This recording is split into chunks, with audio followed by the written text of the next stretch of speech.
Labor Day edition of Weekend Huddle, broadcasting from the Busy Bee Plumbing, Heating, and Air Conditioning Game Nashville Studios, home of the $99 yearly BI membership, where the buzz is always about great service.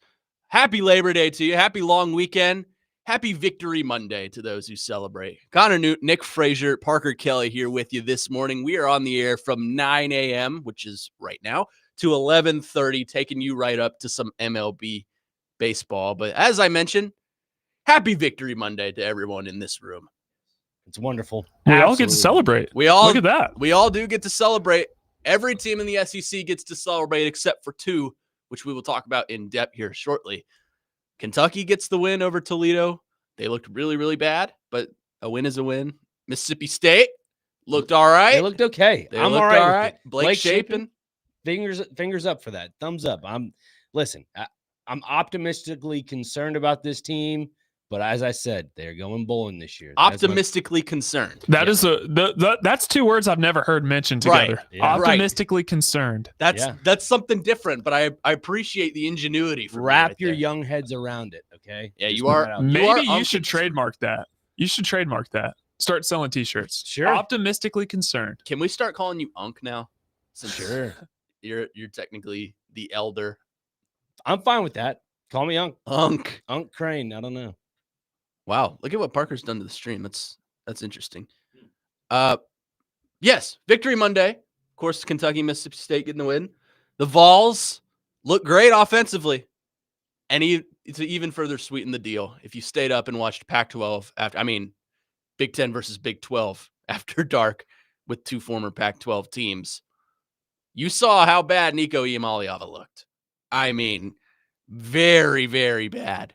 So I think you may have won the breakup here. You may have won the divorce settlement. He did the exact same things that he did at Tennessee last year, overthrowing receivers, getting to his first read, starting to freak out a little bit. Now, I will say I wasn't like most Vol fans and hate watching Nico, although it was kind of fun to see him do bad. But I wanted to see Utah, man, because they're my dark horse team. Yeah. So I wanted to see how Utah did, and sure enough, 43-10, pretty good win for them. Yeah, the Utes are a good ball club every single year. Their defense always shows out, but I think we all know the real reason, minus the financial gain or financial loss in some eyes when it comes to Nico going out to UCLA. The guy didn't want to play against SEC defenses anymore. Let's be honest. I just don't think he's a very good quarterback. No, and that's what I'm saying. Like in the SEC, if you're Nico Iamaleava and you stay, you ain't surviving, buddy. I mean, there were times where they panned to his face, and he looked terrified. Like he looked like scared to death. Like that meme of the I think it's Max Duggan, actually, the TCU quarterback, where his hands are just shaking. That's what he looked like to me. He looked horrified to be out on that field.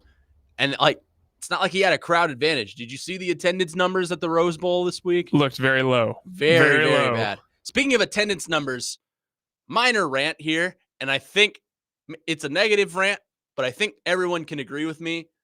Tennessee and Syracuse should not have been a neutral site game.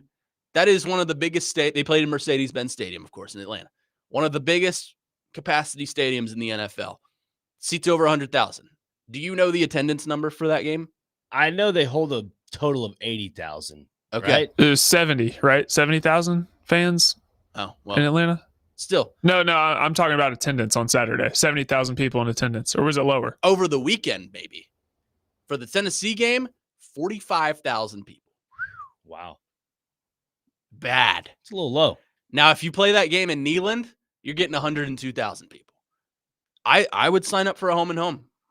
They sold out ETSU next week, so of course, A game in Neyland, and then you can go to the Kibbe Dome next year, and I think you wouldn't get the same attendance numbers you would get at Neyland, but that's still, I'm sure the Syracuse Orange people would show up. I think that's a bad look on the NCAA's part. Well, I mean, that's the NCAA trying to get their piece of the pie. I mean, you got to look at it. You have all these teams, universities that have this big fan following. UT is one of them, Tennessee, and they're not showing up for those games because primarily, who wants to travel to Atlanta for a game against Syracuse? Like, if you're a Tennessee fan, you're like, oh, don't worry, we'll go to the one up in Knoxville because we know they're going to beat Syracuse. Yeah. I had a friend that was out. You had a friend too. Christian Skelton went out there. I asked him, because he was out there, I was like, what is the ratio of, I know they're both wearing orange, but what is the ratio of Tennessee fans to Syracuse fans. And he's like, honestly, man, it's like 90-10 in favor of the Vols. And I was like, it makes sense because Georgia's probably about a 5-hour drive from Knoxville. Syracuse is like a 17-hour drive. Those fans, unless they are absolute diehards or they live here in the area, are not traveling all the way down to Atlanta, Georgia to watch a loss. That's just not how it works. And I've met one Syracuse fan in my life, and that was at a football camp. He was actually from Syracuse. But who from Syracuse, New York is making the trip down to Atlanta? No one. And especially a game you don't feel confident that you're going to win. Just not going to happen. The other game was last night, which was a phenomenal game. I'll say this. As far as the top-ranked matchups this weekend, I was very disappointed in how those games actually played out because they were all low-scoring and not a lot of offense going on. Texas and Ohio State comes to mind for me. LSU and Clemson was low-scoring, but at least that was a close game, I thought. Last night, right in the middle, Carson Beck looked good. CJ Daniels for Miami had maybe the catch of the year already in week 1, which was incredible. It looked like Odell Beckham. Like, it was phenomenal. CJ Carr on the other side for Notre Dame, he looked good for the most part, had some freshman moments, but ultimately Miami edges out the victory 27-24 over Notre Dame. I was impressed with Miami. I wasn't coming into the season expecting much. I was thinking, well, they've lost Cam Ward, obviously. They've lost their top 6 receivers. It's going to be a struggle bus season for Miami, and they lived up to the hype. They exceeded my expectations massively. So congratulations to the Miami Hurricanes. They looked very good last night. Now, trying to decipher that, is it that Notre Dame is just that overrated or Miami is just that good? Overrated? I wouldn't say they're. I mean, I thought Notre it was a Dame? great game. Yeah. Yeah, I'm saying in general, Notre Dame, I believe, is overrated this year. I don't think I would say that. But, like, for Miami, I think it's more so Miami might have been a little underrated because Carson Beck was being talked about as the number 1 overall pick before last year, and most people seem to forget about that. It's amazing what happens when you have receivers catching the football. I mean, CJ Daniels, that would have been dropped last year at Georgia. They had so many drops from their wide receivers last year. It's amazing what happens when you I just punched my Connor. mic.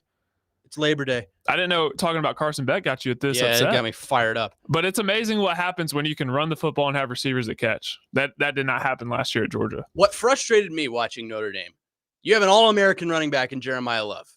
Do you know his final stat line? I know he had like 4 hurdles in the second half. That's about it. 10 carries for 33 yards. 10 carries. Meanwhile, CJ Carr has thrown the ball 30 times.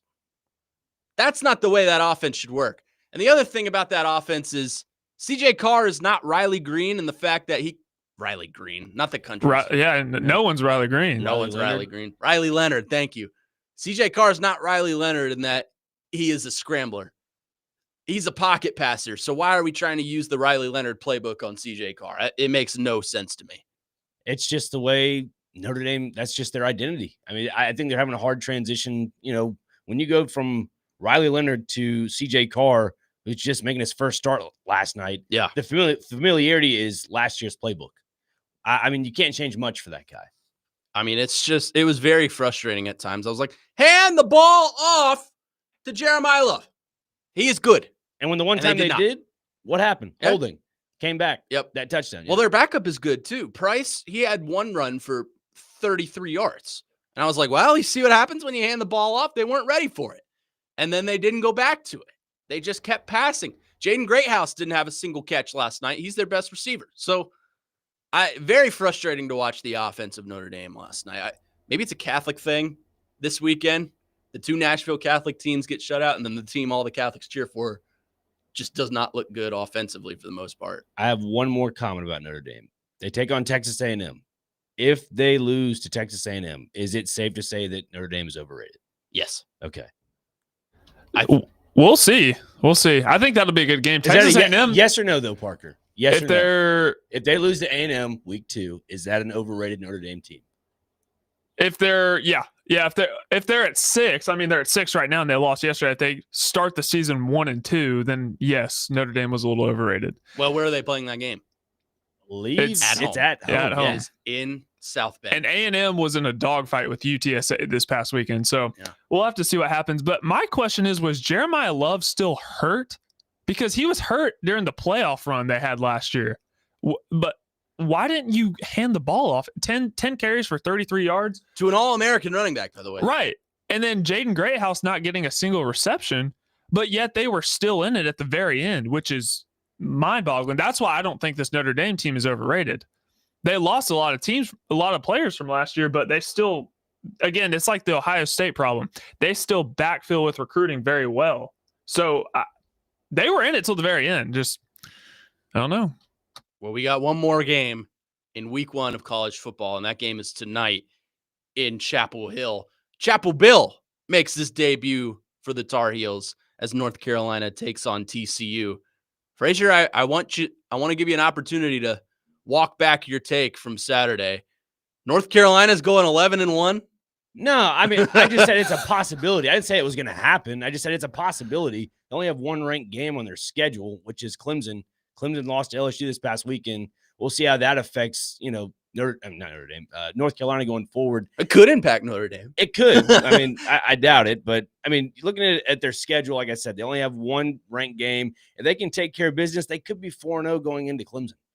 Yeah. And if that is the case, and they only lose to Clemson by 1, maybe 2 possessions, say 10 points, then that kind of bodes well for UNC in year 1 under Bill. I really do. And then after that, again, win majority of those games, maybe lose one, 10-2, 11-1, something like that. Again, that's being very optimistic. But, at the same time, it's a possibility. I really do think it is a possibility. See, me personally, and I think Parker agrees with me on this one, I think they drop this one tonight. Really? I think TCU comes into Keenan Memorial and just walks.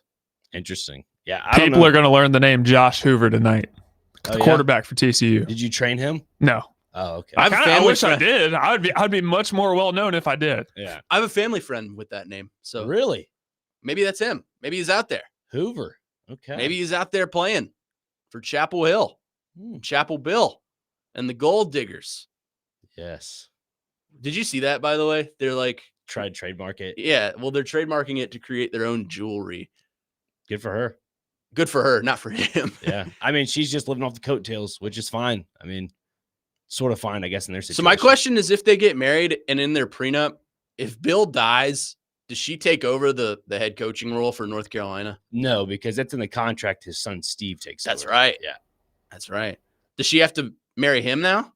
I don't believe so. I think Steve... Wouldn't that be a story? That'd be great. America, baby. This is where legal polygamy happens. Oh, boy. Is Steve married? Yeah, he is. Don't get us canceled, Connor. Bill's son, Steve, is married. Yeah. So I guess she cannot marry him. Steve Belichick. Yeah. Okay. Defensive coordinator, I believe.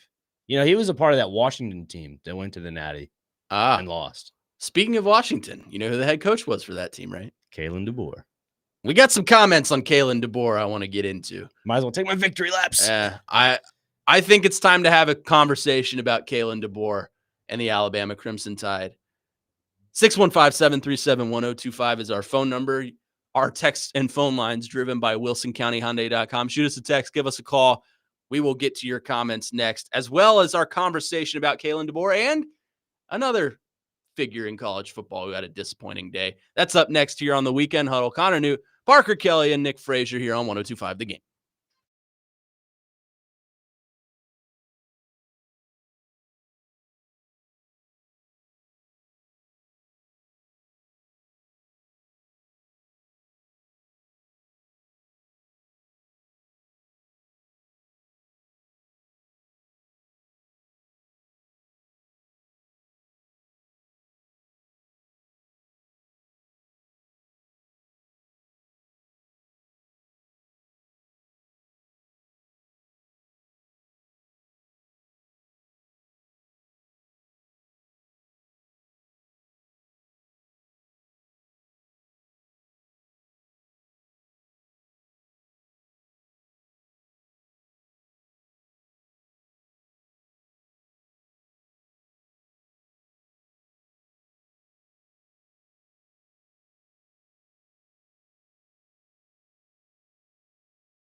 Monday edition of the Weekend Huddle here on 102.5 The Game. Connor Newt, Nick Frazier, Parker Kelly here with you. Hope you are enjoying your day off from work, if you are.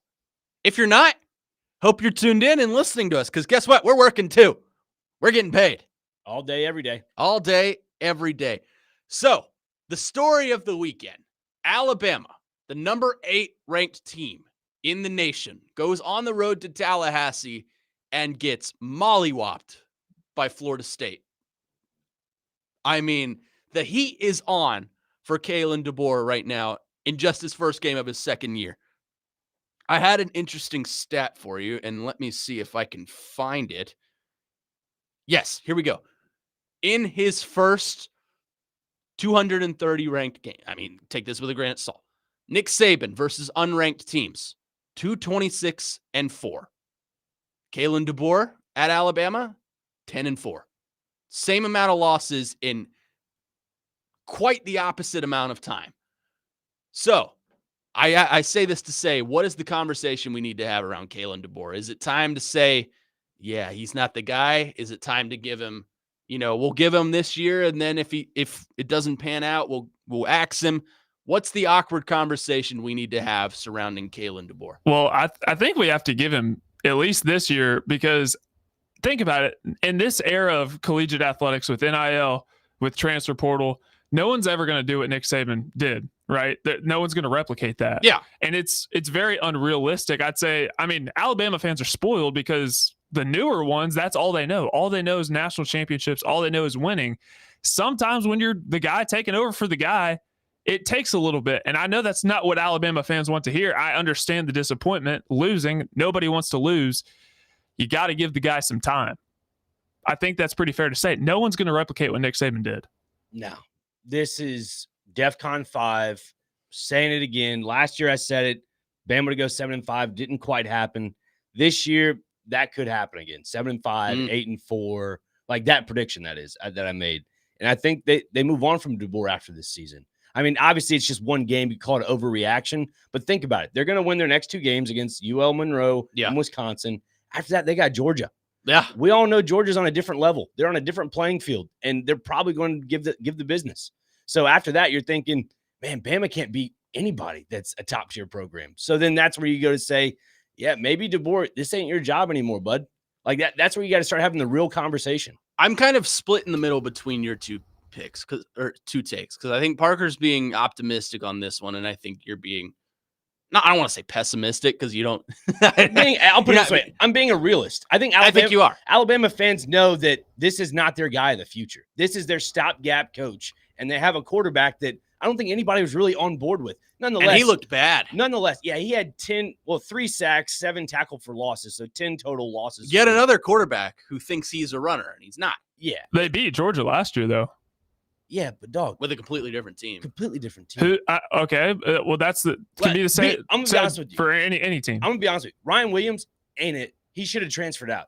That dude's too small to play at Alabama. And the fact of the matter is, he was hurt in that game against Florida State. He is going to get hurt the rest of this season if they keep targeting him like that. Straight up, because teams will start to double team him, and nobody else was catching the ball for Alabama. What about Jeremiah Smith? Jeremiah Smith had a similar stat line to Ryan Williams. Dude, Jeremiah Smith is in a better situation. He's at Ohio State. Ohio State is in a better recruiting situation. They're in a better schedule situation. They run the Big Ten. Alabama doesn't run the SEC anymore. Better, yeah, but they beat Georgia last year, and that's one game. But who's a better option than DeBoer? Who would be a better option for Alabama right now than Kalen DeBoer? Who? Okay, I don't know that answer, Parker. I simply don't know that answer. But the fact of the matter is, he's not their coach for the future. Simple as that. I'm with you. I think Alabama is the kind of fan base, I'll compare them to Kentucky in basketball. They expect to go in every year and win a national championship outright. They don't tolerate failure like this. And I'll follow this up with, you never want to be the guy after the guy. Now, in the case of Kentucky, you have your guy after the guy, and that's Mark Pope. And it seems like that was the right hire. But 9 times out of 10, when you hire the guy after the guy, he's not the guy. Look, Urban Meyer was the guy at Ohio State for a long time. Then he leaves, and they hire Ryan Day. For the longest time, the flames were on for Ryan Day. people did not like Ryan Day. Even last year, the talk was if Ryan Day doesn't make the college football playoff or even win a national championship, they need to fire him. And sure enough, he runs the gauntlet and wins a national championship, and now you're kind of stuck with him. But I look at Alabama and I think they are starved for success because they've had so much of it over the past 20 years. Kalen DeBoer is a change of pace for them because he's not as successful. And they asked him about this post-game because I listened to the press conference to hear what he said. His plan, allegedly, is he thinks he can out-scheme every single coach in the SEC. I'm here to tell you, you are not going to be able to do that because the talent level in the SEC on a week-to-week basis does not allow you to do that. You are not going to out-scheme Kirby Smart and the Georgia Bulldogs. You couldn't even out-scheme Oklahoma last year. They got out-schemed by Vanderbilt. They did. Right here. Right down the street on West End. They got out-schemed by Clark Lee.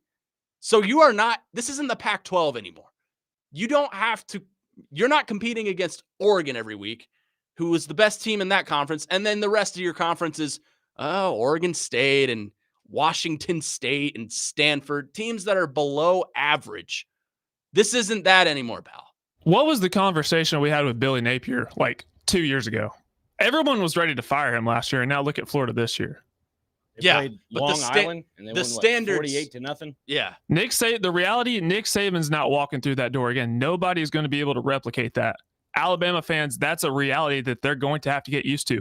Georgia's not going to be able to replicate that with what they've built. Okay, let me ask you the question, Parker, because you asked me on the spot, and I don't know the answer. Who is the next head coach for Alabama if DeBoer is gone? I don't know. That's why I'm not firing DeBoer. Okay. I don't think that's the approach you should take. No. Well, we don't know who our next head coach is, so we'll stick with him. That's. But you also shouldn't fire a guy a season and a game in, too. No, I'm not saying that. I'm saying if he goes throughout this year and he goes 8-4, then that's it. The standards at Alabama are championship level standards. We expect to come in, dominate the SEC every year, and win a national championship. And I understand that's probably not realistic expectations anymore, especially given the depth of the SEC. The greatest coach of all time is no longer coaching your program. I also understand they're going to have a hard time getting Kalen DeBoer out after the season.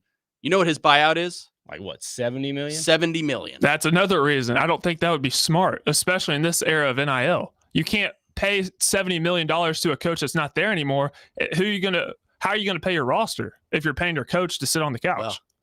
Well, I would kind of think that the donors of Tuscaloosa, Alabama would band together and donate as much money as possible to get him out. Look at A&M with Jimbo. Yeah. They bought him out. They're still paying him. Yeah. And I think they're doing all right on paper. Yeah. They grabbed Elko from Duke, and that turned out really well. And I don't know. I mean, yeah, money is a big price tag, but sometimes when the best decision is to pay that big price tag, that might be the option for Alabama. Look, I'm not fully in the Nick Frazier corner of, oh my God, fire him now, he's terrible. But I'm also not in the Parker Kelly corner of, he's going to be fine, let him finish the season, he's going to turn it around. I think if this continues, the play calling he had on Saturday was awful. His defense looked terrible, and I understand he's lighting up in the recruiting realms, but look at the five-star quarterbacks in Arch Manning's class. How many of them have panned out so far? Arch Manning looked bad. Nico looked awful. Malachi Nelson is in his third school. Jackson Arnold. Who was the other one? There was one more. Jackson Arnold is transferred to Auburn. He looked okay on Friday night against Baylor. There's one more I'm missing. But regardless, recruiting is such an on-paper thing. You think you have your guy, and then they'll go out and just absolutely crap the bed on the field. You cannot keep a coach simply because, well, they're lighting it up in recruiting, because if they don't deliver on the field, then guess what? That is a fireable offense. Kalen DeBoer, I think, should be on the hot seat. And especially with the standards that Alabama has, they're not going to keep him around much longer. That program's not going to keep him around much longer because they want immediate success, and they are entitled to that. Yeah, I'm telling you, that Georgia game, that's the reality check game for Kalen DeBoer. Not only for I agree with you. For him in general, that whole entire program. Because if they lose to Georgia, which more than likely I'd say is in the favor of Georgia after seeing what happened at Florida State. Yeah. Especially They're playing in Athens, I think. Yeah. So, yikes. I'm not saying Kalen DeBoer is going to turn this around. I'm just saying we got to at least let the season play out. Like if he goes 8-4, if he goes 9-3 and then loses a bowl game, okay, we can have this conversation. No, I don't think they should fire him in the middle of the season because that only sets your program back. But Dan Lanning and Oregon, they beat Idaho by 3 points in the first game last year, and everyone was hitting the panic button on Oregon. Then they turn around and go undefeated in the regular season. Anything can happen. That's what I'm saying. And look, that's a fair point because week 1, you've watched all these games. Offenses look sloppy, but you cannot go out to an unranked Florida State, who has been talking about you all summer, their quarterback, Tommy Castellanos. He's not Nicholas. He has been talking about you all summer, and you let him back it up. You let him get to your head, and you let him dominate. So I'm saying this to say Kalen DeBoer may be in over his head. The other guy that was remarkably disappointing was Arch Manning. I want to talk about Arch Manning coming up next.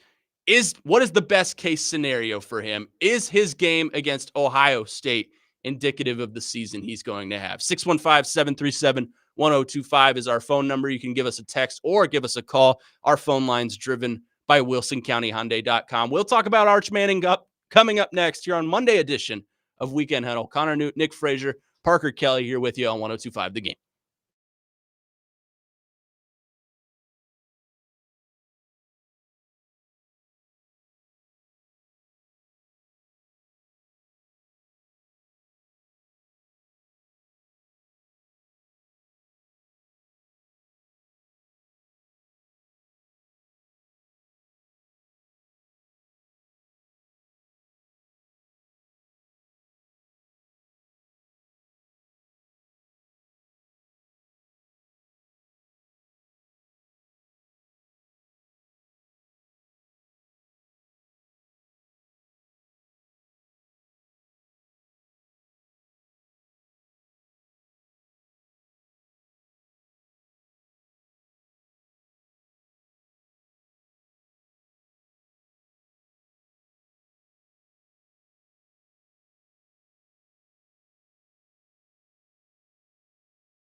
Long weekend edition of Weekend Huddle here on 102.5 The Game. Connor Newt, Nick Frazier, Parker Kelly here with you talking about Kalen DeBoer and the hot seat that surrounds him. Let's get to some of your texts on the text line, driven by WilsonCountyHyundai.com.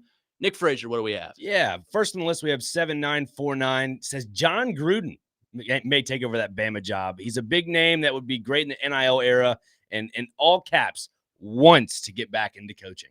So don't get me wrong, Gruden, I understand wants to get back into coaching. I love football, man. Yeah, big opening the box guy. Loves to open the box for any university out there. As for Alabama, I don't know if that box is going to open up that way. All right, I don't know if those gifts are going to be in full open arms. That's not him. I don't think they'd immediately go for John Gruden just because he's been out of coaching so long, and that is a premier destination for coaching. However, I could see him in one of these lower SEC teams, like, no offense, Mississippi State, Arkansas, Kentucky, some of these lower programs that have had success in the past, and they think that John Gruden can help regain that success. Mm-hmm. But I don't think he's destined for a premier blue blood job like Alabama. Yeah. That's just my opinion. Imagine a coaching duo of John Calipari and John Gruden. Imagine how great that would be for that university. I mean, they counter each other. One's amazing and one's we know your thoughts on Calipari. I don't have to go into depth about my thoughts on Coach Cal. These guys, they're not machines. Gunner had an interesting point on the text line. He did. Gunner said, I don't believe it'll happen, but man, it's crossed my mind that Alabama could just hand Kirby Smart the checkbook and write whatever they want for a lifetime contract. He said he could see it possibly happen. I would think a lot would have to happen at the University of Georgia, like a relationship fracture. And, maybe the university reprimands Kirby Smart for some of his culture problems he's had. Something cataclysmic would have to happen. I mean, keep it under 55. The rapture would have to occur. Yeah. For Georgia to get rid of Kirby Hell Smart. to freeze over, Jesus to come back, all of it. I mean, yes. But that said, if in the unlikely event that it does happen, I could see a scenario where Alabama says, Kirby, what do you want? We'll give it right to you. Mm-hmm. And he is the head coach at Alabama. Yeah. Again, could be a possibility. Wouldn't say it'd be, anytime soon. Just like I said before in the break, have your players keep it under 55 miles per hour and you'll be okay. This isn't Back to the Future. What's the speed limit in Back to the Future? Isn't it 88 miles an hour or something like that? Yeah, to get back. Yeah, it's like 88. We have one more, by the way. Ron on the text line said they need to at least have a preseason game or two when it comes to stuff like this. I don't know. I mean, preseason scrimmages are fine. Most coaches don't do that anymore because of NIL, and you could have the unlikely scenario where a player goes, I'm going to transfer to this school we just played during the spring window or something. But I agree. This is why you have tune-up games in the NFL. Mm-hmm. You have your guys, your starters that you throw out there, and you say, all right, what do we have out of you? Like, I could see one preseason game in the spring, like, all the spring games. I could see one, like, with another university, but, like, a local one. So it'd be like how Eastern Kentucky opened up with Louisville, Eastern Kentucky versus Louisville in a preseason. Yeah, Colorado and Syracuse wanted to do that. Remember, Dion was pushing for that. And Fran said, nope. Well, the NCAA just doesn't allow it, but I think that'll become a thing when they fix the spring transfer portal window. Yeah. If they fix it. The transfer portal is the main problem with that. Texter on the YouTube chat says they won't fire DeBoer for losing to Georgia. However, they absolutely will fire him if he loses to Tennessee. Yeah. I could see that. Yeah. And I wasn't saying that he was going to get fired after Georgia. I was saying that's the reality check game for Alabama. Yeah. No, I agree with you. The other disappointment of the week was at the quarterback position for the University of Texas. Arch Manning goes out and just absolutely poops his pants against Ohio State. I was told he was the chosen one by one Paul Feinbaum, who walked back his take yesterday, by the way. Bless his heart. And like it's Feinbaum season. June to August. That's Paul Feinbaum talking season right there. Yeah, before we get into Arch Manning, let's go to our phone lines driven by WilsonCountyHyundai.com and welcome in our good friend Adam in Portland, who's got a Kalen DeBoer thought. Adam, good morning. What do you got for us? Well, number one, since you hit Arch's name, aren't you glad the Titans didn't give up Cam for a bunch of picks in hopes to get Arch Manning next year? Because oh yeah, I would be so sick, dude. Like, and I feel bad for him because it's the expectations of being a Manning. How unfair is that? But hey, you know what? You've been paid like a Manning. Like it comes with the territory. You can't chuck that bad. I don't care how good Ohio State is. Not why I called you though. So did you guys actually sit through the Florida State game and Alabama game yesterday? I did. Yes. Saturday. Okay. So Castellanos, the fact that he put up billboard material and then still punched him in the mouth is incredible. What's more incredible to me is how soft Alabama's defense is. Like their linebackers don't tackle. They are like soft as a soda mattress, man. Like it's incredible. He could do whatever he wanted to. Nobody was ever at risk of getting their bell rung. There was no pressure being brought. Like he's got to sit back there and pick that defense apart. That's what's crazy because I've seen Kalen DeBoer coach really good football teams, and they were never this soft. So there's a disconnect, dude. And I think you could absolutely get fired in season. I don't know. Like Alabama, I remember before Saban, dude, there was a point there where Alabama was a sorry program, and this is kind of what it started to look like, man. So I don't know. It's weird to me to see them in this shape, but more than just letting a Diego Pavia type quarterback rock them, that defense being soft is weird to me for Alabama. Yeah, thanks for the call, Adam. Very good points. I agree with absolutely everything you said right there. Yeah. I go back to what Big Joe said. I think it was Friday. Mm-hmm. Guys don't tackle anymore. They don't practice it. Therefore, it does not translate over to the game. They just don't. I don't know. It's all about pursuit angles and making sure you hit two hands on the hip pad. That's it. The defense for Alabama looked incredibly weak. Yeah, Florida State, which I thought would be their calling card, at least in that game. But exactly. I think the under talked about point is Thomas Castellanos talking all that trash in June, July, August, and then backing it up. I mean, that was incredible. Like, it's one thing to talk trash and then you go out and you lose to Alabama, but if you back it up, I mean, it was impressive. I will say the one thing I recognize from that Alabama game, and as you know, Adam hinted at it, but the defense, when Castellanos threw the ball, I wouldn't say deep, but had some mid-range passes, he knew that they were going to back up and play a little off the ball a little bit. And he improvised with his legs, and he was incredible. It was awesome. It was like, I'm so sorry I'm doing this. It was like college football 26. You know those random games you have where the defense just presses up on you and all you got to do is bomb over them? That's all it was. Yeah. Alabama was pressing up. They were not playing it deep, and they got torched for it. Speaking of quarterbacks who did not live up to the narrative surrounding them, Thomas Castellanos didn't because they were low narratives. Arch Manning didn't because they were Tim Tebow level narratives. Arch Manning against Ohio State, 17 of 30 for 170, a touchdown and an interception. Inflated numbers, by the way. He did not come on until the fourth quarter when it wasn't over, but it felt over. How about this? QB rating of 58. I mean, I look at Arch Manning, and granted, he did not look good at all. I think we're overreacting a little bit about him because he just played the number 3 team in the nation who will probably be number 1 later today when the poll comes out, or it'll probably come out tomorrow because we got one more game. Yeah. Later tomorrow when the poll comes out, he played probably the best defense he's going to see all season. That said, he looked awful, and I thought the play calling did not open up well for him. It was way too conservative, handoffs, bubble screens, checkdowns. It was just not an all-around good offensive performance for Texas. Yeah. Did Arch Manning play good? Not at all. Did Steve Sarkisian call it conservatively? I thought so. I mean, they use a lot of motions and pre-snap eye candy that they just didn't use versus Ohio State. I will say, he's making his first start on the road in the Horseshoe in Ohio State. Matt Patricia, their defensive coordinator, who's won a Super Bowl with the New England Patriots, multiple Super Bowls, going up against Steve Sarkisian, who has yet to win a national championship, throwing all kinds of different looks. And I thought Dan Orlovsky did an excellent film breakdown on ESPN. Oftentimes, Ohio State would show that they're going to blitz, and then they back off and have 3 people guarding 2 receivers for the Texas offense. There was not a lot that Arch Manning could do in those types of situations, but that doesn't mean that he still didn't play good because he didn't. But that Ohio State defense was throwing everything at him.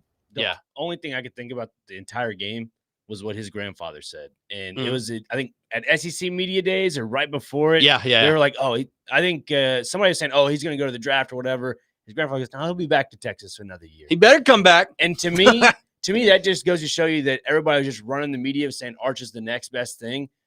Hearing his grandfather say, oh, he'll be back another year just goes to show you he is not ready. He is not 100%. Ready. And I'm sure his uncles both know he's not ready. He did not look like Paul Feinbaum comes to mind, but he's not the only one in the national media that's just been pumping his tires.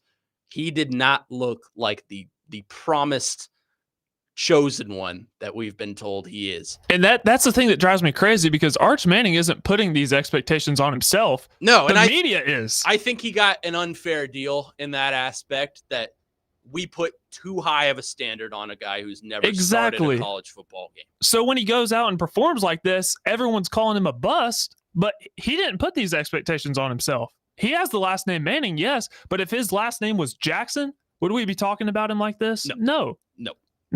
But he's incredibly talented. So I think he'll be able to bounce back just fine. This was a rough week 1 game for him, but I think he'll bounce back just fine. Yeah, I think a big takeaway for Arch to learn is just that last drive. I know you could say, oh, you're just nitpicking, whatever. No, but seriously, there were some passes on that last drive where they just weren't accurate. And I think he had a little bit of time to throw those balls. That one that I think threw, 2 yards short of the first down to the tight end, like easily could have led him a little better. The running back coming out of the flat there, you threw it behind him. Like those certain things, if you throw it at the right spot, you got to hit that. You got to hit it. Those games are completely different if you throw them in the right spot. So last thing I'll say on Arch Manning before we hit the break, to your point, when he did throw a pass beyond 10 yards, that ball was wobbly. Like it looked easily able to be picked off. Like it was not good. So I think Arch, this was a reality check for him. It was a reality check for the media. Maybe don't pump a guy's tires just because he has the last name Manning if he's never played a college snap. Didn't people do this with Nico last year too? It was more your people, but no. People like Joel Klatt, who Joel Klatt is famously known for hating on Tennessee. Joel Klatt was ready to crown him the next Heisman Trophy winner. Yeah, well. Just got to let these things play out. Yes, you do. 615-737-1025 is our phone number. Shoot us a text or a call. We'll get right to it. But coming up next, Fraser, are we sure we really want to do this? I think it's okay. You do. Are we sure? Trust me, you do. I mean, you guys put up with me, so I'll put up with him. Kelly's Corner. Parker Kelly takes over the show. Coming up next here on Weekend Huddle, Connor Newt, Parker Kelly, Nick Frazier on 102.5 The Game.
Labor Day edition of Weekend Huddle here on 102.5 The Game. Hope you are enjoying your day off of work. You guys have been great on the text line. We are enjoying some of the humor that's being pumped out about Alabama, some of which we cannot read over the air, but we appreciate it. That said, it's 9:45 and deep breaths, Frazier.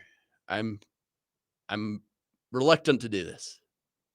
But we let Parker Kelly take over the show now. For what, you didn't like my last Kelly's Corner? I know you agreed with it. No fall I agreed weddings. with it. Don't play any smooth jazz under you. That wasn't me. That was Jake. You told him to. I didn't. He's not very good at playing music. I will say that. But I wasn't expecting that kind of smooth jazz. But. Oh, poor Jake. What do we got for Kelly's Corner? Why don't you go ahead? I'm intrigued. I'm not going to play any music this time because, frankly, I don't need music. I have a problem with college football officiating, guys. I have a big problem. This has been brewing for quite a while. So I was watching the games over this past weekend, and there were several calls that I just really had a problem with. The first one being the LSU Clemson no touchdown that clearly was a touchdown that would have gave them a 14-point victory over the Clemson Tigers. I know exactly what call you're going with next. Yes. The Michigan targeting call versus New Mexico. That was the next one I'm going with, but I'm getting to that one. There was a targeting call in the Michigan game. I'm blanking on what quarter it was. It seems like the definition of targeting changes every other season, which we need to get a grip on that. So that was the second call. And then the third call was the Virginia Tech South Carolina game. The touchdown to Nick Harbor that was a touchdown, then all of a sudden got called a non-touchdown. They said he bobbled it, but clearly, looking back at the replay, Lewis Riddick agreed with me. That was a touchdown as well. So here's my problem with CFB officiating, because it seems like it changes from conference to conference. The SEC, they focus on one thing. The ACC, they focus on another. The Big Ten, and so forth. We should have a national standard for officiating where everybody follows the same rules. And here's the other thing. College football officials, they're not full-time employees. They're part-time. And they should be full-time. If they're full-time employees, you know what that means? If there's a bad call during the game and all of us are wondering why in the world they made that call, they should be held accountable for it. Bingo. Because coaches and players, they have to give a testament on why it was such a bad call. But if they dare criticize it, they get fined.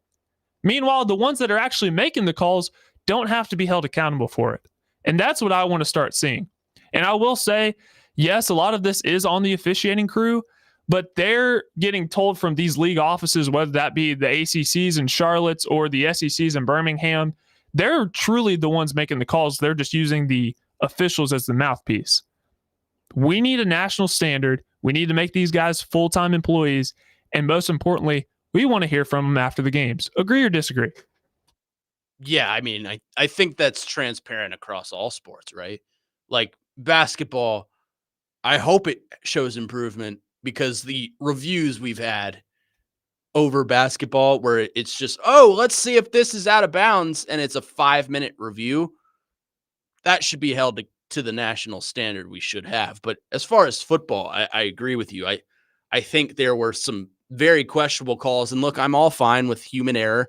I think that's part of the game. I think that's part of the game in all sports. That's why I'm so against the MLB going with robo-umps, which I don't think they'll ever do because of that human aspect of baseball. But as far as football, yes, there are going to be some mistakes. That said, these are part-time employees of the NCAA or whatever respective conference they come from. Side note, I was on the way home from the show on Saturday. I was like, how am I going to listen to the game? No one's carrying it. I ended up listening to Buckeye Radio, and they were very upset that this referee crew in Columbus, Ohio was from the SEC. So it tends to lean that way, especially if it's a Big Ten SEC matchup. I would think that's part of the deal, though. You get to play at home, but we're bringing our referees. So side note on that. But yes, I agree with you, Parker. I think the fact that these referees are part-time employees and are not full-time and are not making salary, they're just being paid game by game, I think that has some factor to do with some of the bad officiating we've had. Frazier, what do you think of that? I mean, it makes sense. When And when the NFL had their lockout with the referees, I feel like the NCAA, not NCAA, but just college athletics in general, is kind of leaning that way. Yeah. Like if coaches and players are all upset with how referees are officiating games, I can see the referees holding out for more money because players are getting more money through NIL. They're getting more money through the universities. Yeah. And these coaches are getting $1 million deals, tens of millions of dollars of deals here. So, like, I think you'd have to play a little bit more towards the referees. I was looking online, the ACC college football referee salary for 2025, $53,000. Yeah, they can totally hold out for that. Yeah, and you're holding a simple false start penalty that maybe not was a false start and or a pass interference call. It wasn't pass interference, and it's dictated off of a player that's making $1.4 million to another guy that's making, I don't know, 800,000. So I don't know. That's just something to look at. No, I think we should, across all levels of sports, a referee should be a full-time job. Look at high school. High school football, the reason they play games on Thursdays sometimes is because there's a referee shortage. Mm-hmm. Why? Referees aren't being paid enough. They're being paid game by game, and even then, some of them are being lowballed. And oftentimes, they hold the fate of their games in their hand. So they should be held accountable for it, and they haven't been. But yet, these coaches and players are being asked these questions, and they can't comment on it, or else they get fined. Right. It's a messed up system. It is, and you're right. It should be a full-time job, and because it's a full-time job, they should be held more accountable for these things. Now, if they make a bad call, they're not fined. They're kind of publicly scrutinized on the interwebs, but they're not reprimanded by the conference. They're not reprimanded by the university. Maybe the university will send some appeal to the NCAA saying this was a bad call, but nothing ever comes of it. They're not going to go back and reverse the results of the game based on one call. So, yes, it should be held as a full-time job, and referees should be held accountable. 615-737-1025 is our phone number. You can text or call us. But coming up next, we welcome your text and calls, very much so, because we want your audience participation in this one. Bold Take Row. Give us your bold take, sports, non-sports, whatever you want to give us. That's coming up next here on the Monday edition of Weekend Huddle. Connor Newt, Nick Frazier, Parker Kelly here with you on 102.5 The Game.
Hour number 2, Weekend Huddle here on this Labor Day. Hope you're enjoying your long weekend and your day off. Connor Newt, Parker Kelly, Nick Frazier here with you today. And as we do every day to start off the second hour, we welcome your bold takes, sports, non-sports, whatever you want to do. 615-737-1025 is our phone number. You can text or call us. Our phone number, or our phone lines, rather, are driven by Wilson County Hyundai.com. We are broadcasting from the Busy Bee Plumbing, Heating, and Air Conditioning Game National Studios, home of the $99 yearly Beehive membership, where the buzz is always about great service. Let's get to some of your texts. Again, 615-737-1025 is our phone number. Please shoot us a text, give us a call, whatever you want to do. Nick Frazier, take it away. Yeah, 2622. He mentioned last segment, Parker, good segment about the officiating. He said y'all were preaching about that. As for his bold take, though, gonna throw it out there. It's gonna hurt saying it, but the Vols will make the playoffs this year since they now have a real quarterback. I mean, I wanted to talk about Joey Aguilar, but the Kalen DeBoer conversation picked up so much, I kind of just threw it to the side. Joey Aguilar looked really good. That said, it is one game against Syracuse, who by all accounts was picked to finish near the bottom of the ACC, which is a horrible power conference. So take that with a grain of salt. Take it with a grain of salt this week, depending on how he looks against ETSU. His first real test to me is against Georgia in week 3. But to your credit, Texter, he did look very, very good against Syracuse, and Nico looked very, very bad at home against Utah. So I don't think that's a horrible take. I think Tennessee surprised a lot of people. They looked really good. It looked like kind of almost like a 2022 offense from Josh Heupel and company. But I say that to say, look who they played against. First half scoring is back. First quarter scoring is back. Yes, it is. I just think with this offense that Heupel has now, it's almost like he can reopen that, like talking about 2022, reopen that playbook he did with Hendon Hooker. Yeah. As simple as that. Like, Aguilar's able to use his legs. Don't get me wrong. Like, Nico used his legs a lot last year. Couldn't really throw the ball for the most part. Right. But you got a guy like Aguilar who can actually dictate a pass where it will go. And looking at that, you can have, cut down the interceptions by just using your legs a little bit more. And I think Heupel is a really good game manager as a coach trying to teach a young guy like Joey Aguilar. Look, Joey Aguilar had one ball, and I think you know exactly where I'm going with this. 76 yards. It was a beautiful ball. It was a deep ball, and he hit his target for a touchdown. So that's the play Vols fans are, oh my God, he did it. But I say that to say, look at who he played against. I mean, let's not overhype Syracuse. They're a solid team, but they're also picked to finish near the bottom of the ACC, which is probably the worst Power 4 conference of 4. So, and I thought Joey Aguilar played just fine, but there were plenty of mistakes, like overthrowing guys, just kind of rushing it with his feet. So, but he played well. So there's plenty of reasons to be optimistic, but we just got to continue to see how he continues to fix some of those things. Nick Frazier, why don't you give us your bold take? You look very antsy today. You got something flaming. I mean, I did say Mississippi State was going to go bowling. They would win 6 games. Do I want? Oh, sorry, Joe. Nice, Joe. Yeah, that's 2 of the 3. Parker, you're next. I don't know if I want to go college or NFL or non-sports. We haven't gotten a non-sports from you. Yeah, you guys haven't. Today, I'm going to go with a bold take today. I think I'm going to – this is my food lunch menu. Oh, yes. I think I'm going to probably eat a cheeseburger today. Oh, yeah. And maybe I'm just going to load it up instead of just a regular cheeseburger. What do we have on it? I need examples. Let's see. Tomatoes, lettuce, mayonnaise, mustard, ketchup, pickles, and like I said, everything. Pickles. Yeah. Have you seen that video? This is super off topic, but this guy goes into a Subway and he just keeps demanding pickles. Yeah, it's like more pickles. He's like loaded, and the guy gets mad at him. He's like, but I need more pickles. There's barely any on there. I have seen that. It's pretty funny. I do want to give like a sports take for the most part. Okay. I say Notre Dame does not make the playoffs. Whoa. Yeah. Yeah, I mean, it's easy to say because they lost week 1 now, but like, I mean, if they start out 0-2, granted, they don't play anyone the rest of the year except for USC. who looked great against Missouri State. Yeah. It's Missouri State, one of the newest and worst teams in FBS football. But if they go 0-2, they are going to have to win out if they want to even squeak into that 8, 9, 10 area. And the only way they're able to squeak in is if they blow teams out by 50. Yep. Simple as that. Yeah, I really don't hate that. So, yeah, I think Notre Dame is not making the playoffs this year. This Texas A&M game now is must win for them. Mm-hmm. This is the downfall of not being in a conference. If you go 10-2, you're going to have a hard time squeaking in over a team that is probably 10-2 and finished second or third in the conference they were in. And they have a bye week before they play A&M. Oh, that is true. They get a little extra preparation. Yeah, you're right. Yeah, they do get extra preparation. Their next game is next week. Yeah, against Texas A&M. Still bodes well for A&M because it's, I wouldn't say cold weather up in Notre Dame. It's cooler. It's cooler though, and I think that could bode well for A&M. Honestly, Really? Yeah. Texas is a hot state. I know, but I'm just saying they're not playing in like the deep heat of Texas. It's cool weather. It's not snowing. It's nothing like that. It's football weather. You could also say that benefits Notre Dame because they were dying yesterday in the humidity of Miami. So yeah, we'll see. I don't know. Marcel Reed, I'm a sucker for a good quarterback. Yeah, I really don't hate that take. Love it. I like it. Parker Kelly, go for it. John Mateer will win the Heisman Trophy in 2025. Shut up. No. Why do you love John Mateer so much? Because I watched him play. Are you gambling on him? No, I'm not a sports bettor, but I do think that John Mateer will win the Heisman Trophy in 2025, and I think Oklahoma, they're my dark horse team to make the playoffs. So I like John Mateer to win the Heisman Trophy. He accounted for 44 touchdowns last year. Half of you didn't watch him because he was playing on the West Coast after a lot of you went to bed, but John Mateer is legit, and he brings his offensive coordinator with him. He has a great receiving core, great running back.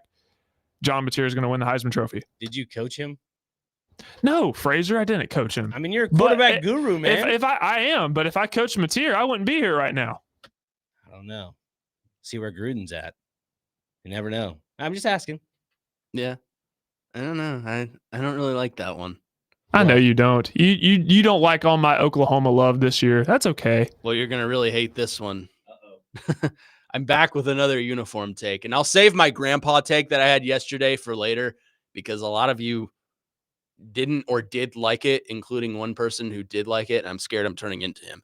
But in the SEC uniform department, Kentucky has a better blackout uniform than the University of Tennessee.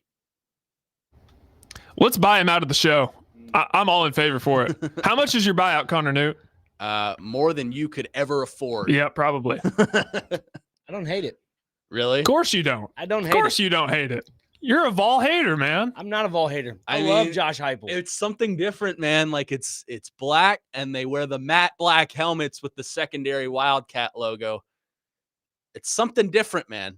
I understand that a lot of Vols fans, I love the Vols blacks too. I think they look great, especially on a Saturday night, and they usually wear them against Kentucky. But it's just something fresh, something new. And maybe I'm showing a little big blue homerism here, but that's okay. Just slightly. It's my show. Both of them are nice, but one is better than the other. Now, if you were to ask me who has the best alternate uniform in the entire SEC, close your ears, Nick Frazier, it's Miss Ole Miss with the powder blues. Which is very fair. It's nice. Which is fantastic. It's very nice. I think you could throw Tennessee and Kentucky's blackouts there too. And I really like LSU when they wear the white helmet and the purple top and the white bottoms. It looks awesome. But looks fresh. It does. But I mean, I'll tweet out a picture of the Kentucky blackouts. They look really, really good. Really? Now, this is where Dad and I argue a lot because Dad hates that Kentucky wears black now. I'm like, Dad, you got to acknowledge this. Like, black is a thing for every team now. Except for some of these traditional, like I don't ever want to see Notre Dame out there in black or Bama or Penn State or Penn State. But for some of these non-traditional blue bloods, like Tennessee, like Kentucky, like Mississippi State's got some new blacks they're rolling out this season. Black is the new thing. Like it's a modern take on, what you need to see as far it as attracts recruits. Yeah, it attracts recruits and it attracts fans. Like if Kentucky says, yeah, we're going to wear our blacks at home in October against Tennessee in a primetime game, chances are you're probably going to that game. A, because tickets will be cheap and Kentucky will suck. But B, you get to see new uniforms. And it's non-traditional blue and white and it looks cool. And that's just kind of where I stand. Maybe that's major big blue homerism for me, but I think it looks cool. Yeah, and I'm not a Vol hater. It's just that Tennessee's old all black uniforms, they had that white piping on the outside of their number. And now it's just a black jersey with just straight orange. Yeah. Like I don't think there's any lining. No. I'm talking about the old jerseys. From Yeah. It went orange number, white lining. The ones they wore during Halloween, those? Spooky top. Spooky top. Way back in the day. Yeah. Like, I'm talking I know what you're talking about. Yeah. Those were the jerseys I thought were great because, I don't know, adding a little white accent to the jersey just made everything pop. So, but I lean on Connor's way about this. Alex from Nashville on our text line. I'm in the text line now. This is great. Maybe one I knew was going to come up, and I don't really agree with it. He says, fire Derek Mason of MTSU. Bad showing for the Blue Raiders. But losing to Austin Peay over the weekend, huh? Very bad loss. But I am not ready to fire Derek Mason. No. I think he's a great guy. I think he's a good coach. I am hazy about the direction of the program and where it is going. But I think if anyone's going to turn it around, it's probably him based on the way he acts and the way he treats his players. That's just my take on that. That's all I'll say about MTSU in that direction. But I appreciate your text. Again, 615-737-1025 is our phone. Yeah, I mean, being both, you're almost an alum. I'm an MT. I'm almost there. Yeah, I'm an MT alum. I think it's a breath of fresh air in some regards. I think what Derek Mason is trying to do with this program, he's trying to get it back on track to where it can be a perennial group of 5 team, and you just have to give it some time. Unfortunately, that's the best answer I can give to people, but like that's what you have to do with this program. I mean, I don't know if you've been out to Murfreesboro lately, but they have a brand new facilities, brand new stadium. It's going to help recruiting. That's going to help recruiting. And then that whole front office sports article that came out about how they got rid of majority of their jerseys and they're just wearing a simple Hoban away, saving around $668,000 for NIL money, I think is great. Another uniform take for me, because that's apparently all I do now. MTSU wore all white at home. Hate it.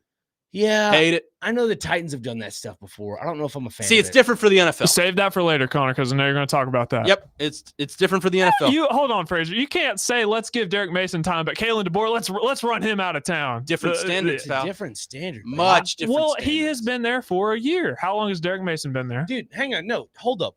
Much different standards. I'm about to fall off an edge here, and I do not want to do that. Alabama is a national championship winning program.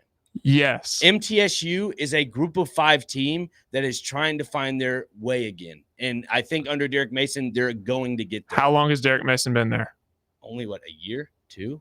Yeah, but you can't throw – that's like How long has Kalen DeBoer been at Alabama? Dude, you cannot compare a group of 5 team to a Power 4 But team. you can't say, we got to give this guy some time. And then DeBoer barely has any time. You can if Let's it's a run him group out of town. 5 team that won 2 games but last This year. is the worst comparison on planet Earth. You literally cannot compare a Power 4 team to a group of 5 team. I'm sorry, you can't. But you also can't say, let's run DeBoer out of town after a year. Yeah, you can. You can. You can't. Alabama's I'm held telling to you, a you can't. different standard, man. I understand, but there's no repeating what Nick Saban did. There's none. I Never would- going to happen again. I never said that. Never going to happen again. Never said that. So we gotta have more patience with DeBoer. That's what I'm saying. Okay, stick on your DeBoer patience. I'm just kind of feeling what other Bama fans want. They want to win national championships. And I understand when they're used to 7 national championships under Nick Saban. Again, What's so hard to understand? I don't know where this conversation's going. All I said is you cannot compare a group of 5 school to a Power 4 school. Simple as that. But I'm just saying it's hypocritical almost to say, let's give Derek Mason patience, but DeBoer deserves none. How? He's a group of How 5 long- coach that has zero expectation to go Connor, out you and were win in the it. middle between what Fraser and I were saying, and now it seems like you're leaning towards more what Fraser's saying. No, I'm leaning towards the side of there's a different standard at Alabama. In fact, the polar opposite standard. Absolutely. But I'm saying with patience, you can't say we're going to give Derek Mason more patience, but we're not going to give Kalen DeBoer patience. Oh my God. There's no patience involved. I'm shutting this down. There's no right patience now involved because this is just a horrible, horrible argument. 615-737-1025 is our phone number. Please text or call. Our phone line is driven by WilsonCountyHyundai.com. We'll get to more of your takes coming up next. And also, folks, it is Titans game week. We are finally here. The Tennessee Titans head on the road to the Mile High Stadium to take on the Denver Broncos this week. What does your gut tell you about this one? How do you feel? What does your gut tell you is going to be the outcome for the Titans on Sunday? That's up next here on the Weekend Huddle. Connor Newt, Parker Kelly, Nick Frazier here on 102.5 The Game.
Labor Day edition of Weekend Huddle here on 102.5. We are broadcasting from the Busy Bee Plumbing, Heating, and Air Conditioning Game National Studios, home of the $99 yearly BI membership, where the buzz is always about great service. We are coming off the heels of maybe our first real big fight. It was a bad take. Was it a scuffle? Yeah. Titan scuffle. Get it. that happens. It's sports talk radio. People disagree all the time. The Pee Wee program. I could care less, to be honest with you. Me neither. I don't care. Speaking of the Pee Wee program, I don't really want to use the words Pee Wee program anymore. I think that's gone. The Titans, they play football on Sunday, everyone. They play the Broncos 3:05 Sunday in Mile High Stadium. All eyes. I'm curious of everyone's thoughts. When I say this game is on Sunday, what is your immediate gut reaction to the result of the Titans game? I don't want to give, straight up score predictions because we'll have that all week. Yeah. But what is the feeling in your tummy when I say this game is on Sunday? A little nervous, just because we don't know what we're going to expect. Denver's obviously a good ball team that, last year they were one of those top teams that were surprising with Bo Nix.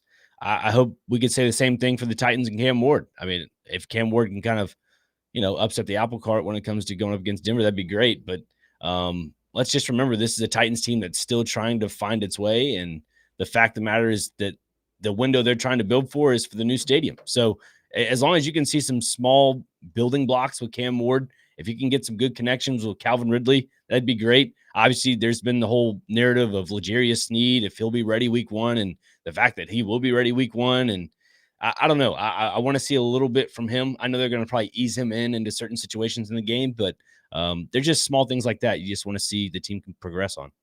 Yeah, I think obviously the main talking point this week is going to be, how does Cam Ward look against a real NFL defense in his first NFL start? We throw away the preseason. The preseason doesn't count, folks.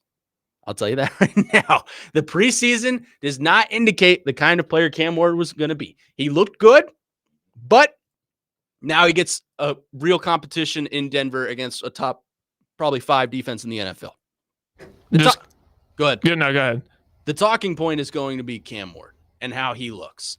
And that's kind of where my headset is at, is I don't really, obviously I want the Titans to win, but I'm not going into this season thinking wins and losses. I'm thinking, okay, is Cam Ward developing? Is Brian Callahan helping to develop Cam Ward? If that's the case, then I think things are trending in the right direction for the future of the Tennessee Titans. This season, to me, wins and losses wise, does not matter. I do not care if they go out and win. I mean, obviously, I care if they win 1 game. But if they go out and they win 6-7 games like I think they are going to do, maybe 5-6 games, then I think it's a successful season as long as Cam Ward looks like the number 1 overall pick and the guy that you can build your franchise around. More of the same of what we saw in the preseason, just right, like taking what's available to you, not trying to force anything. You're going up against a Denver defense who's the best in the NFL, arguably. Statistically, it hasn't been great for teams that open week 1 and at Denver and Mile High. That altitude is tough, especially for a rookie quarterback. Just take what the defense gives you. Don't try to force anything. I'd be happy. I'm personally not expecting a win. No, I wouldn't go into this game expecting a win. Denver is a playoff team. They are a good defense. They have their quarterback, they think, in Bo Nix. That's another thing I'm curious of, is how does the defense stack up against the Denver offense? Because you look on paper, I don't think the Denver wide receiver room and the Denver backfield looks the part of a playoff team. I think it is a very, very subpar offense, but I'm curious on your thoughts on this, Frazier. How does the defense stack up against Denver? I think if they can somehow maintain Cortland Sutton, I think that's a big plus for the Titans defense. Marvin Mims has been dealing with a groin injury the last couple of days, and I think it was last week Sean Payton said he'll be ready for week 1. So it depends on how they use him. If he'll be ready to go. So maybe the stars are aligning for the Titans defense to actually be in the fight for this game. I'm intrigued to see what the linebacker core is going to be. If it's going to be Cedric Gray and Cody Barton or whoever else like that. That's the 1-2 punch that you kind of want to see. But overall, if the Titans can get a little bit of pressure in the interior, maybe they have a chance at this game. Really, I think they might have a chance. Yeah, I don't think it is as overwhelmingly in the odds of the Broncos as the national media and some local media make it out to be. I think the Titans have a chance to go out and win. Do I expect them to win? Absolutely not. But I think based on what I've seen from Cam Ward in practice and in the preseason, he's got a lot of confidence heading into this one. And that's just his mindset, and that's what you're supposed to have as a rookie quarterback. That said, it is going to be tough because that atmosphere is incredible. It's a different kind of environment nature-wise. The air is a lot thinner out in Denver. So kicks are going to be sealing it from 70. I think I heard Corey Curtis yesterday predict Joey Sly to hit a 70-yard field goal at some point in the season. So maybe it comes in this one. It's possible. Thin air, man. Love us some Corey Curtis. It's possible Cam Ward could throw a 70-yard bomb too with the altitude. Yeah, it could. The altitude is a lot different in Denver, but I don't think, to go back on my point, I don't think the odds are just incredibly in the Titans' disfavor. I think it is, I don't want to say it's an even matchup because I think Denver is probably the better team, but I don't think it's this, David versus Goliath story. I think it's two teams that have a lot to prove this season. Different things, of course. For the Titans is, do they have their franchise quarterback? Can they be a more competent offense than they were last year, which is a very, very low bar? For Denver, it's, can they replicate the success from last year and go beyond that? It's pressure's not on for Sean Payton because he's a good head coach and he's got that job locked up for a long, long time. But in a way, you kind of want to see more from Denver. They made the AFC wild card and then were bounced by Houston. So you kind of want to see more from this team. And that's kind of the message for both teams is, can you deliver in your respective areas? Yeah, and if you're the Titans, you got to lean on the run game a little bit. I mean, we've all talked about how Cam Ward, young quarterback, rely on a tight end to throw to majority of the time. Get Tony Pollard running a little bit. Mm-hmm. I think that's something you got to lean on if you're the Titans, because Tony Pollard, 1,000-yard guy, but at the same time, you don't have anybody to back him up. Primarily, it's Julius Chestnut and Khalil Mullins. So I think you got to get Tony Pollard in the mix, and then from there, you kind of dish out things to the wide receivers. Yeah, it all starts in the run game, right? Like, I think Tony Pollard needs to have a decent game. Like, I think 60 yards and a touchdown, I would feel okay with that. Yeah. I don't really like to predict stat lines because it all depends on how the energy is on the field, how the coaching looks. But at the same time, like, is there a certain stat line you feel like Tony Pollard needs to have to feel good about the run game? Yeah, when Derrick Henry's here, everybody's like, oh, if they feed Derrick Henry over 20 carries, their chances of winning is really good. Like, I don't know what that stat line is for Tony Pollard, but if I had to give a stat line for that, I'd say at least get him, 18 carries, 15 to 18 carries out of the backfield. Is that reasonable, you'd say? Yeah, I think so. Because now, I don't know, I feel like the identity of the Titans offense is changing a little bit. There was, I think, a comment a couple weeks ago in one of the press conferences, or maybe it was somebody on one of the shows that mentioned it, about how Brian Callahan is kind of grabbing certain things from when Cam Ward was at Miami and kind of evolutionizing, if that's a word, towards that offense. And if that's the case, then the team's not really run first. So I think 15 to 18 carries is respectable for Tony Pollard. Yeah, because think about this Titans team under Jeff Fisher and Mike Vrabel. They're very ground and pound, play good defense. And the way of the NFL, it's becoming more modernized, right? You got to be able to throw the ball, have a dynamic quarterback. I think that's where they're trying to get to with Cam Ward. But also, when you have a rookie quarterback, having a good run game is his best friend. So you got to be able to do a little bit of both, but definitely can't. The stoic offense, the way of that is gone. 615-737-1025 is our phone number. Text us or call us. Our phone line's driven by WilsonCountyHyundai.com. We'll continue the conversation up next. Plus, I pose a question to you all. If Cam Ward has a game similar to Will Levis last year in the debut against Chicago, how do you feel about the outlook of the season? Tough question, I know. I look forward to your answers on the other side. This is the Weekend Huddle. Connor Newt, Nick Frazier, and Parker Kelly here with you on 102.5 The Game.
Labor Day edition of Weekend Huddle here on 102.5 The Game. Connor Newt, Nick Frazier, Parker Kelly here with you this morning. We are taking you up for another hour, getting you set for some MLB baseball throughout the day, which is a Labor Day staple. Football is Labor Day weekend, but on the actual Labor Day, you watch baseball, right? Yeah. Like, I feel like that should be the standard. As it should be. It should be a national holiday for opening day. I feel like having Labor Day, you got to have baseball on. Start at noon, goes all day long. You don't even have to watch. Just put it on in the background, take a nap. It's probably what I'm going to do. I've been here like 100 hours this weekend. Speaking of standards, what do you think the standard for Cam Ward should be on Sunday? I posed the question to you as we head to break last segment. If Cam Ward goes out in Denver, week 1 against the Broncos, and has a game similar to Will Levis last year from a stats perspective, take away the back-breaking picks and all of that. From a statistical standpoint, if Cam Ward has a game similar to Will Levis in Chicago last year in week 1, how do you feel about the outlook of the season? Without interceptions, without turnovers. Well, I'm going to pull up his stat line real quick. Okay. But take away the scenario of the flick to the of Will Levis throws an absolute backbreaker to the defense. From a complete statistical standpoint, if Cam Ward has that stat line, how do you feel?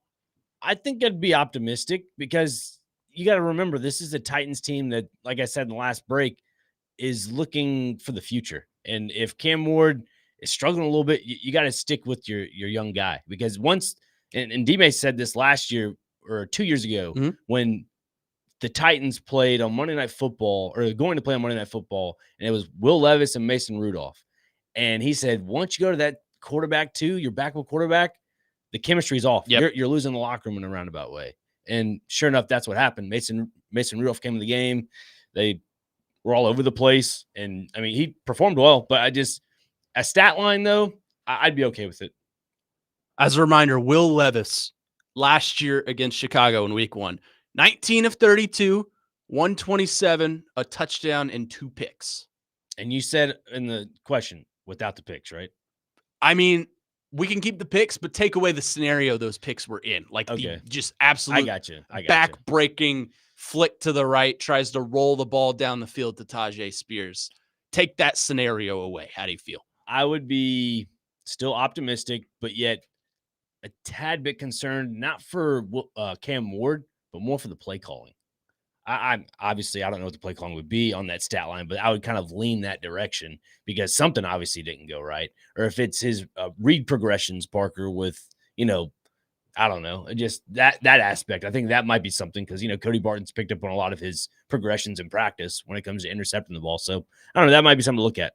Yeah, he's got to be careful of throwing over in the middle because that's something he loved to do at Miami.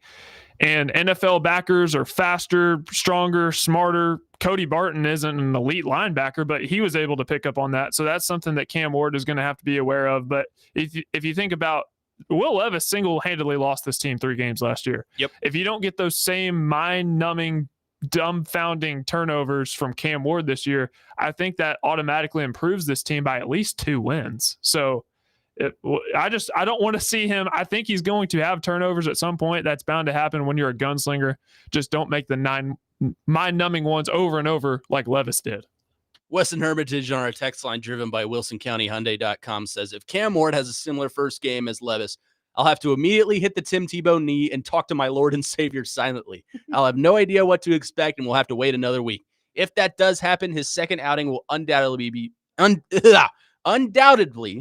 be more important than his debut. That's a fantastic text. I love that. That is a point I would absolutely agree with. If Cam Ward goes out and throws under 150 yards, has a touchdown, but throws 2 picks, I will feel awful.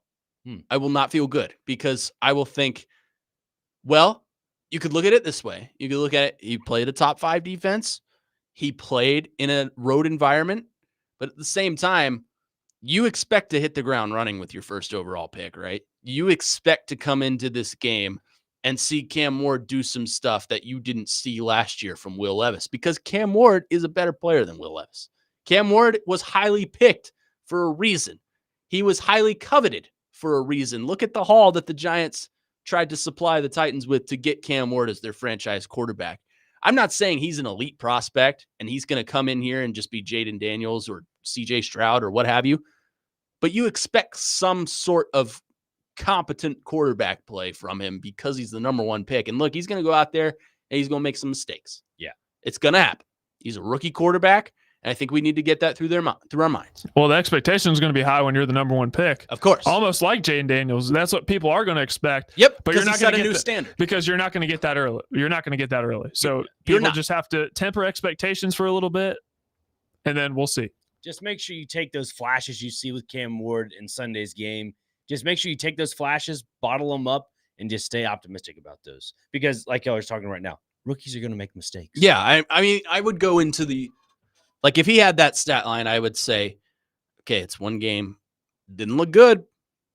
And it's the next week you got to play at home against the Rams, who have another great defense. So if that happens again, I would think, okay, maybe something's going on here. Optimistically concerned.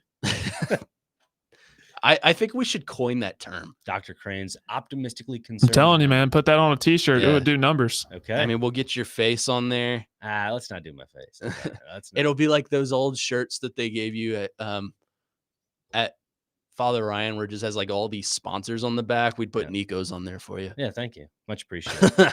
When's the next Nico's event, by the way? Maybe middle September. Got some private events coming up, so we'll see. Nice. Yeah, I think another farmers market before the season closes, and then doing some football stuff too. Nice. So, very pumped. Yeah. Get out there. We love Nico's. I've only had 1 sandwich from there, but it was phenomenal. Pizza's on the way.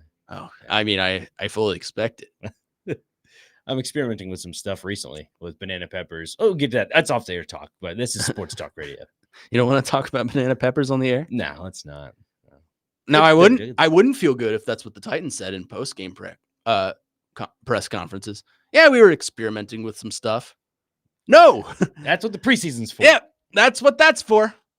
This is an NFL regular season game. Things matter here. This isn't what's the show? Whose Line Is It Anyway? Where Great show. The points don't matter and the rankings aren't real. This is real football now. We are in the real season. So if you go out there and you just completely wing it, then I think I would be completely out on Brian Callahan if he came out and said that. Clock is ticking. Yeah, I mean, you want to talk about coaches that have a lot to prove. I got to see something out of Brian Callahan, and I need to see that in the first 6 games. Otherwise. Because what happens when Mike Vrabel comes to town and they whoop up on the Titans? What happens? What happens then, right? Someone's quick trigger owner. So someone's head's getting chopped off. That's a great point, Parker. Thanks for bringing that up, because I don't know if Amy Adams-Strunk would really pull the trigger this time on that. I think, obviously we understand the whole J-Rob situation also about all that, but Mike Vrabel obviously wanted more control, right? Yeah. Brian Callahan doesn't really have that same control. It's almost like, and we've talked about it through other shows, but Chad Brinker is like immune to being fired. So yeah, and I don't get it, but that's a different conversation. Yeah, it's a different conversation. But what I'm trying to say is, if that does happen, if New England comes into Nashville and just takes him to the cleaners, I think if the Titans have like 2 to 3 games under their belt and wins, maybe he stays. I don't know.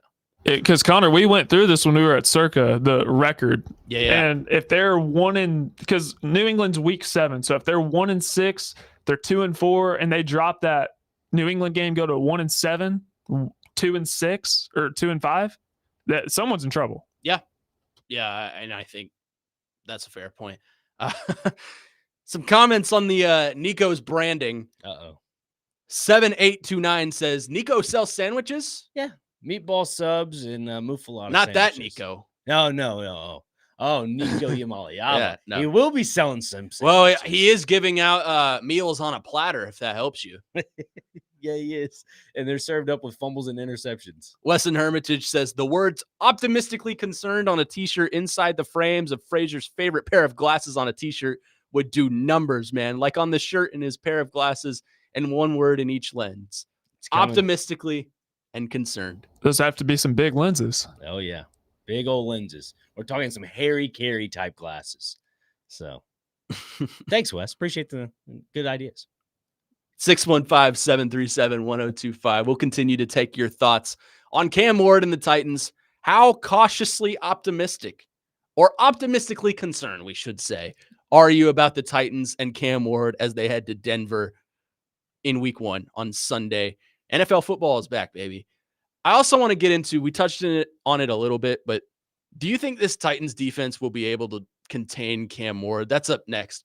Connor Newt, Nick Frazier, Parker Kelly here on the Weekend Huddle, 102.5 The Game.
Monday edition of Weekend Huddle here on 102.5 The Game. Hope you're enjoying your long weekend. It's also Victory Monday for those of you who celebrate.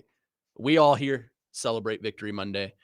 14 of the 16 SEC teams also celebrate Victory Monday. So please celebrate accordingly on our text line driven by WilsonCountyHyundai.com. 615-737-1025 is our phone number. So I've posed the question again. Will the Titans be able to contain Bo Nix? Bo Nix is a solid quarterback, but the Titans like to do this cute little thing where they make a quarterback look better than he actually is, especially the bad ones. I don't think Bo Nix is a bad quarterback. Actually, I think he's a very good quarterback. But the Titans like to do this thing where they make a young quarterback look like a future Hall of Famer. So do you think, based on what we know about the Titans defense and the secondary and the lack of depth there, do you think the Titans will be able to contain Bo Nix? Maybe. Yeah, I think if they, like I was saying earlier, if they kind of, I wouldn't say double team Courtland Sutton, but, keep a very close eye on them, that might be something to shut down. And it kind of comes down to all their other guys on the offense as well. I mean, yes, Bo Nix is excuse me. Yes, Bo Nix is a serviceable quarterback, a pretty, I'd say, above average quarterback for Denver. I don't know. I'm still hesitant. Like I said before, this is a Titans team that was still building for something else. It's not building for a championship team this year. That's how I look at it. I think if you were to say Bo Nix had a stat line of 250, 3 touchdowns, that's probably realistic. Yeah.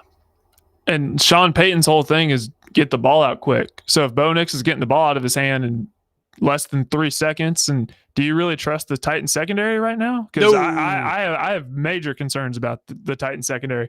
If Bo Nix is getting the ball out of his hands quick, it's going to be kind of hard to stop it.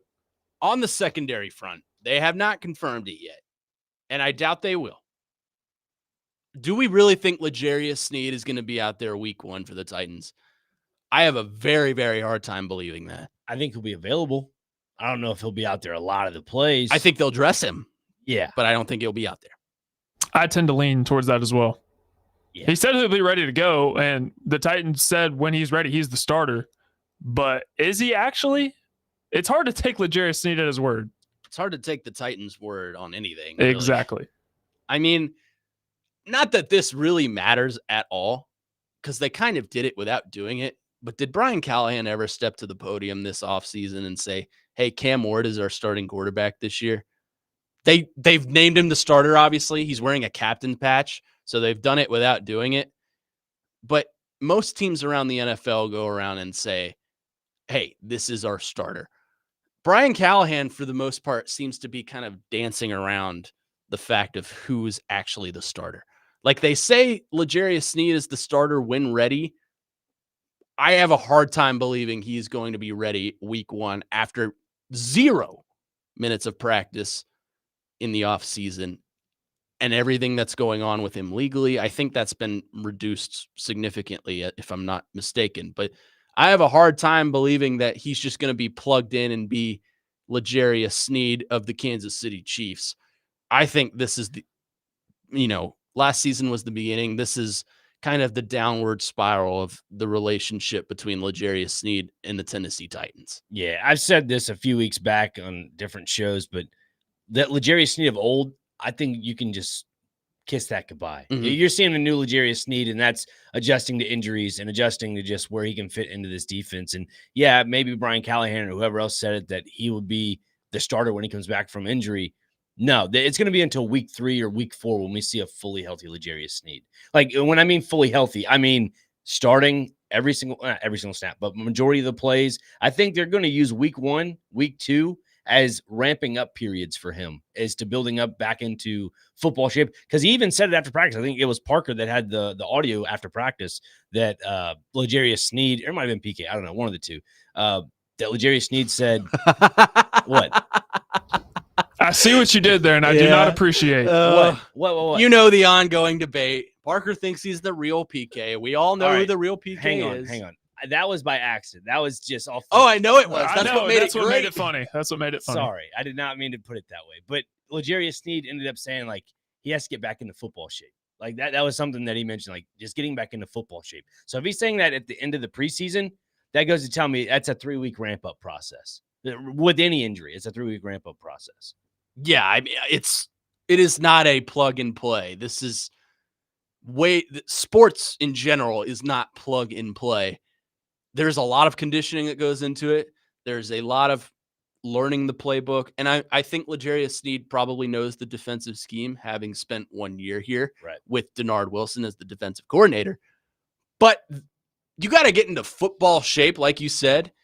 That isn't just I'll work out once or twice and we'll be ready to go for Denver. That is a week's process. Right. That's going to be his biggest battle, is getting conditioned, because when you're not out there, he was out there, I think, the last couple of days of practice towards the end of the preseason. But That's going to be his biggest battle. But if you can get a serviceable corner, just play 9-10 games, just be serviceable, I think that helps this team tremendously. Not asking him to be a top 10 corner like he was previously.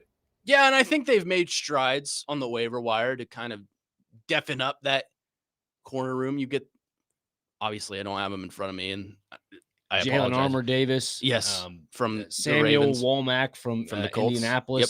Those two guys. I think they mentioned in one of the press conferences that Sam Womack is more of a special teams guy. Or it might have been the linebacker from the Vikings, excuse me. He played at Auburn his last season. Mintz, I believe is his last name. Yep. That he is going to be more of a special teams guy. I mean, the cornerback thing is solely just depth. I look at it as depth. Yeah. Overall, I think the cornerbacks especially are going to have a hard time stopping the pass from Bo Nix. You also got to be able to get to the quarterback. I don't think you have the guys to do that. Jeffrey Simmons and Tavondre Sweat, maybe, but I think they're more effective when stopping the run.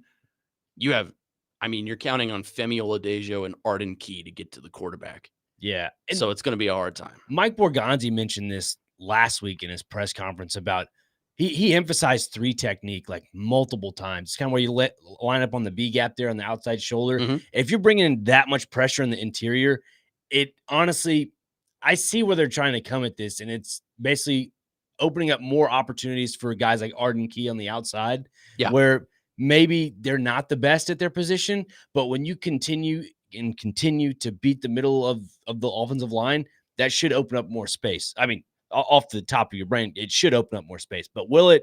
It all depends. And that slowly comes down to Arden Key producing. And if they don't produce, then that's where you're at a disadvantage. Ultimately, my expectations for this game come down to 3 words. Speaking of words that need to be copyrighted, I'm the one that started this, so give me my credit where credit is due. What do I always say, Nick Frazier? The Titans are going to tighten. Amen. It's going to happen. Also, how does Tavondre Sweat look coming back from his tonsillitis? Get him a bowl of ice cream on the sideline. Get him a bowl of ice cream, get him a popsicle. A popsicle? Yeah. Are we talking like popsicles on a stick or the ones that they give you at field day in elementary school that are in either or will do. Plastic tube? I don't care. Just get him a popsicle or 2 or 3. I don't know about Tavondre Sweat. Like, I don't know what the latest is on him, but if he's still got some stitching going on in his mouth, I don't know if he's able to play. Like off a medical situation, because if your mouth starts to bleed, that becomes a concern. They need to come behind him with a boombox as he's walking out and just play like Through the Wire by Kanye West, because you know the story behind that. Get the Titans' little swagger. Yeah, he had his mouth wired shut and he recorded Through the Wire. Yeah. So they should wire Tavondre Sweat's mouth shut and just let him play football, and he'll have a legacy game. Yeah, it's gonna be great. There you go. T-Sweat. T-Sweat? Not T-Swift, T-Sweat. No, T-Swift. We're done with T-Swift. We're done talking about her. Okay. I can't believe that was a national media story.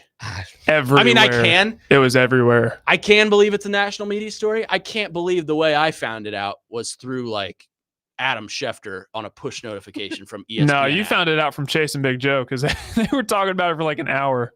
I was out of town. Yeah, I was out of town for that. This is your fault. Sorry. You should have. You're the one that's supposed to control those two. It's a tough thing to do, man. I know.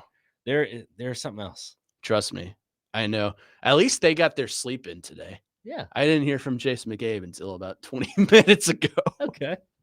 Hi, Chase. Hi, Chase. So he's doing more than I'm doing, and I really want to go to sleep. So is what it is. 615-737-1025 is our phone number. You can text or call us. Our phone lines, of course, driven by WilsonCountyHyundai.com. 30 more minutes in the show.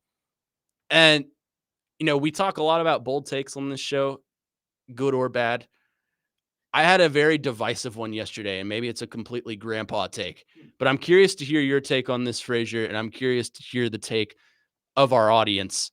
That's coming up next here on the Weekend Huddle. Connor Newt, Nick Frazier, and Parker Kelly here with you on 102.5 The Game.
Final hour or 30 minutes or so of Weekend Huddle here on 102.5 The Game, your Labor Day edition. Hope you're enjoying your long weekend. Victory Monday, of course, for my friends in Kentucky, for our friends in Starkville, Mississippi, and of course our friends in Knoxville, Tennessee. Or enemies. They probably hate both of us, but that's okay. I had a grandpa take yesterday, and I will read it to you, as everyone I know disagreed with me except for one person, and I am afraid I am turning into him. Is this Joe Rexroad like yell at clouds material? Yeah, this is my old Pretty man. close. Pretty This is close. my old man yells at cloud thing. Okay, I said, time for my old man yells at cloud moment. South Carolina and Virginia Tech are both participating in a cardinal sin. Do not both wear colored uniforms in the college football game. For those who are needing context, South Carolina and Virginia Tech played in Atlanta yesterday. South Carolina was wearing all black. Virginia Tech was wearing white helmets, orange tops, orange bottoms. I do not like it. I am very traditional in this. Whoever is billed as the home team, whether it's neutral site or not, South Carolina in this case was the home team. They should be in color. Whoever's the away team, you wear white tops and whatever pants you want. I do not care. Frazier, he disagreed with me so much. Chase disagreed with me. Rick Merritt disagreed with me. There was another person who did agree with me. I'm curious where you stand on this. I am in the camp of a colored jersey, not a colored jersey. Give me a white jersey. Like, if you are South Carolina, let's use this as a great example. If you were South Carolina and you wear your all black uniform, and you're Virginia Tech and you wear your orange uniform, but you need to actually wear a white jersey with, I think, the maroon or garnet pants, however they describe it. They're maroon. Yeah. Maroon pants with a white jersey. And then you could do the maroon helmet. I think that's great. If you're an away team, use all your colorways with your pants, your cleats, your socks, and your helmet. The jersey stays white if you're the away team. God bless you, Nick Frazier. Just saying. I knew I wasn't going clinically insane. No. The people that love the color on color jerseys are the ones that were playing college football video game back and they're like, oh, I want to wear the home jersey. No, I want to wear the home jersey. And then, in the new college football video game, now you can do color jerseys. So Chase disagreed with me, and he said he likes it because it looks old school. And I understand where that's coming from. But to me, the color on color thing, maybe this is me showing my youth, but that really didn't start for me until the color rush came out in the NFL. Yeah. Like, I have fond memories. Everyone points to the Titans and the Jags when the Titans were wearing all blue and the Jags were wearing those god-awful mustard uniforms on a Thursday night. And they had those weird matte gold and black helmets. Yeah. Remember those? Yeah, it started out matte black and then faded into like this glossy gold. It was like a glossy matte gold. I don't know how you can do that. It was really weird. But I'm okay with it in the NFL, actually, because I'm used to seeing that. That is something that happens. The worst case of this, of course, was I think it was a Thursday night game, and it was Buffalo versus New York, and Buffalo was in all red, and New York, the Jets, were in all green. Yeah. So it was the Christmas game. Oh, yeah. I think I know what you're talking about.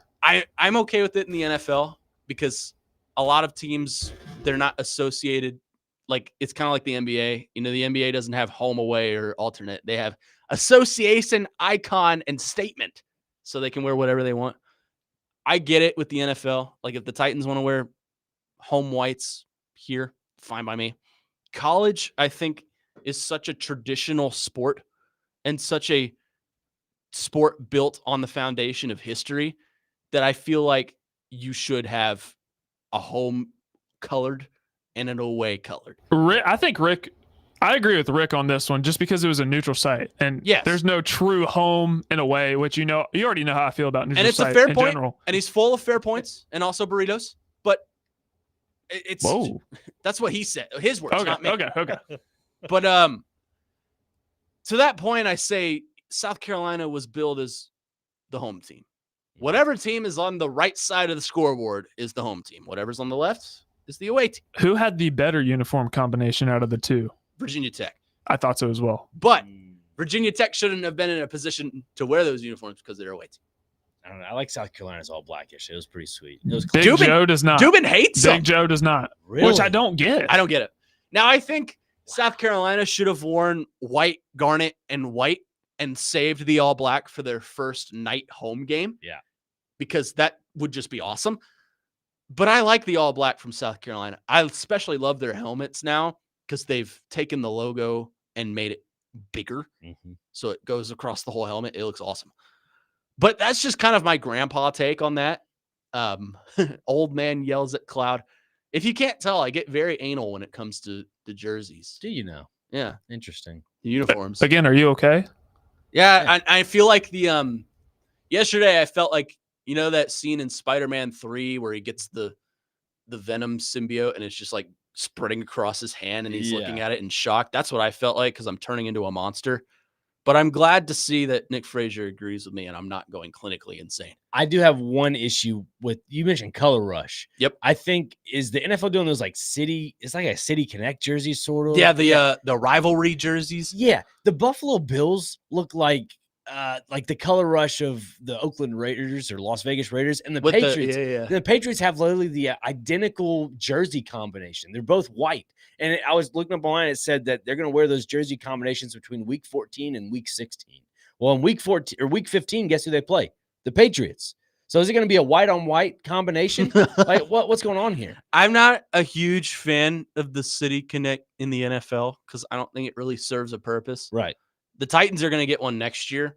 I'm wondering if they go red because that's been something people have been clamoring for a really long time. They went red. Man, that'd be great. I'd be okay with it.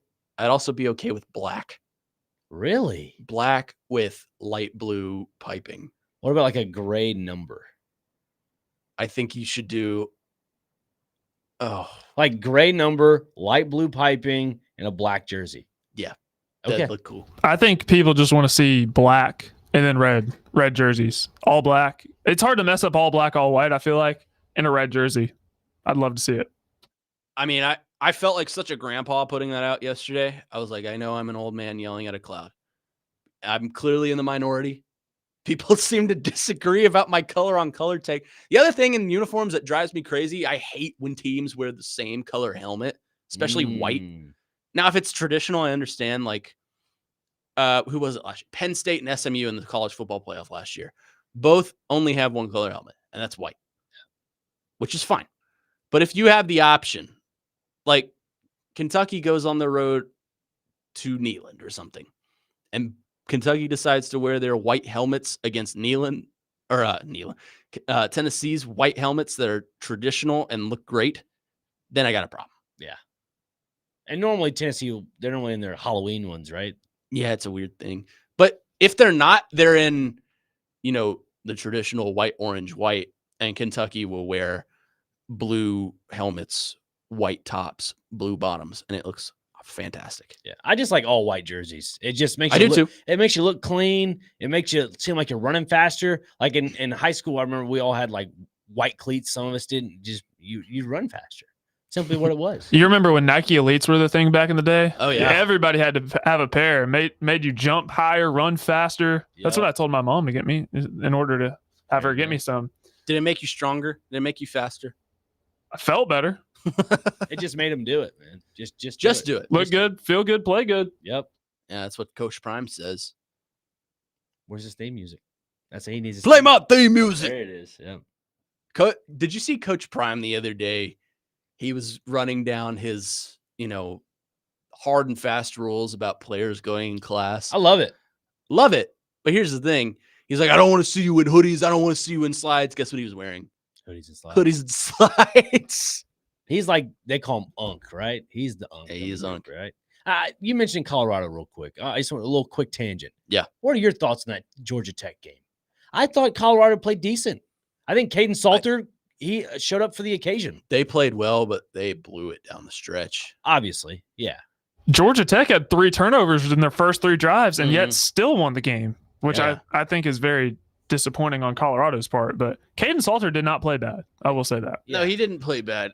I think it's going to be a year of development for Colorado. Obviously, they lose their 2 best players, and that's Shedeur Sanders and Travis Hunter. By the way, their numbers hanging in the LaVore.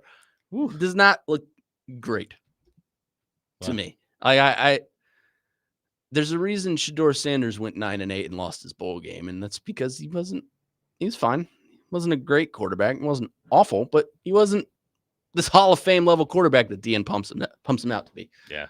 That said, on Colorado this year, I think it's going to be a year of development and how can they grow without those two, because we've only ever known Colorado in the Deion era with those two. Now they're gone. Deion's recruiting well.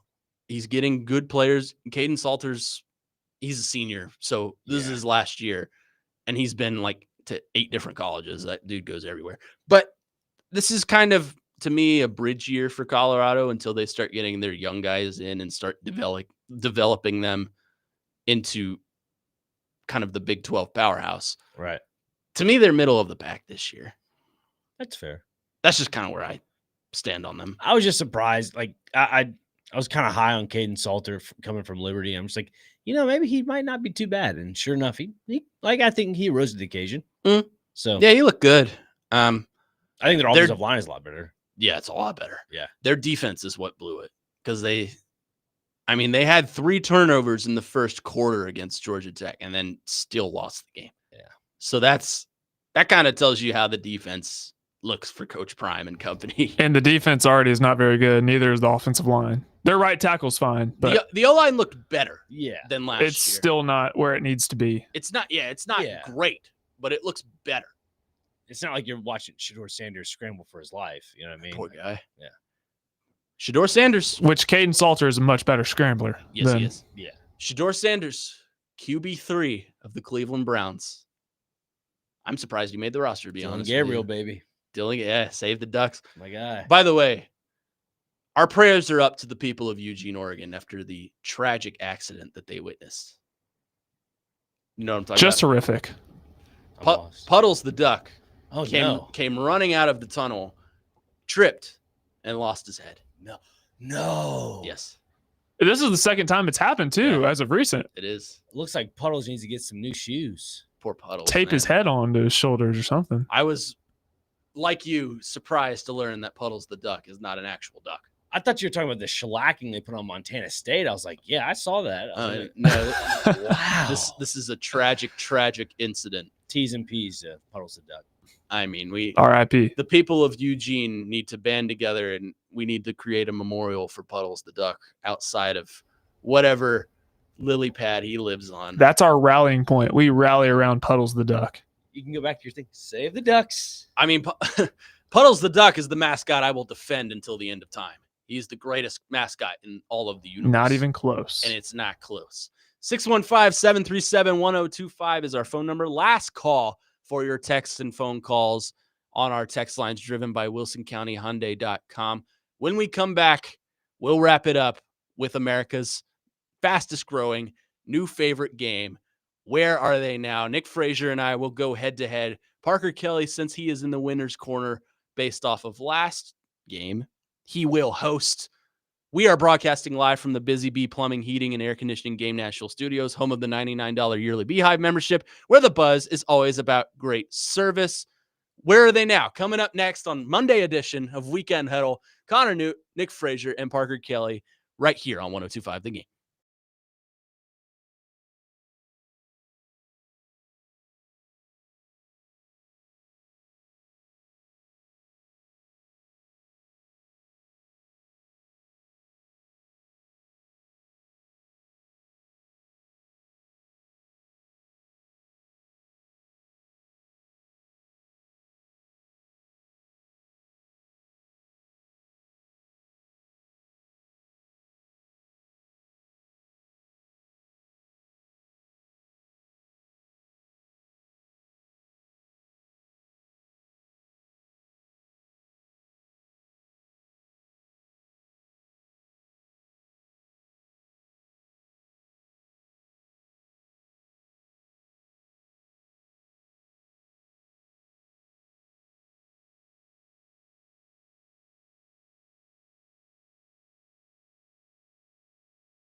Weekend Huddle here on 102.5 The Game, the Labor Day edition.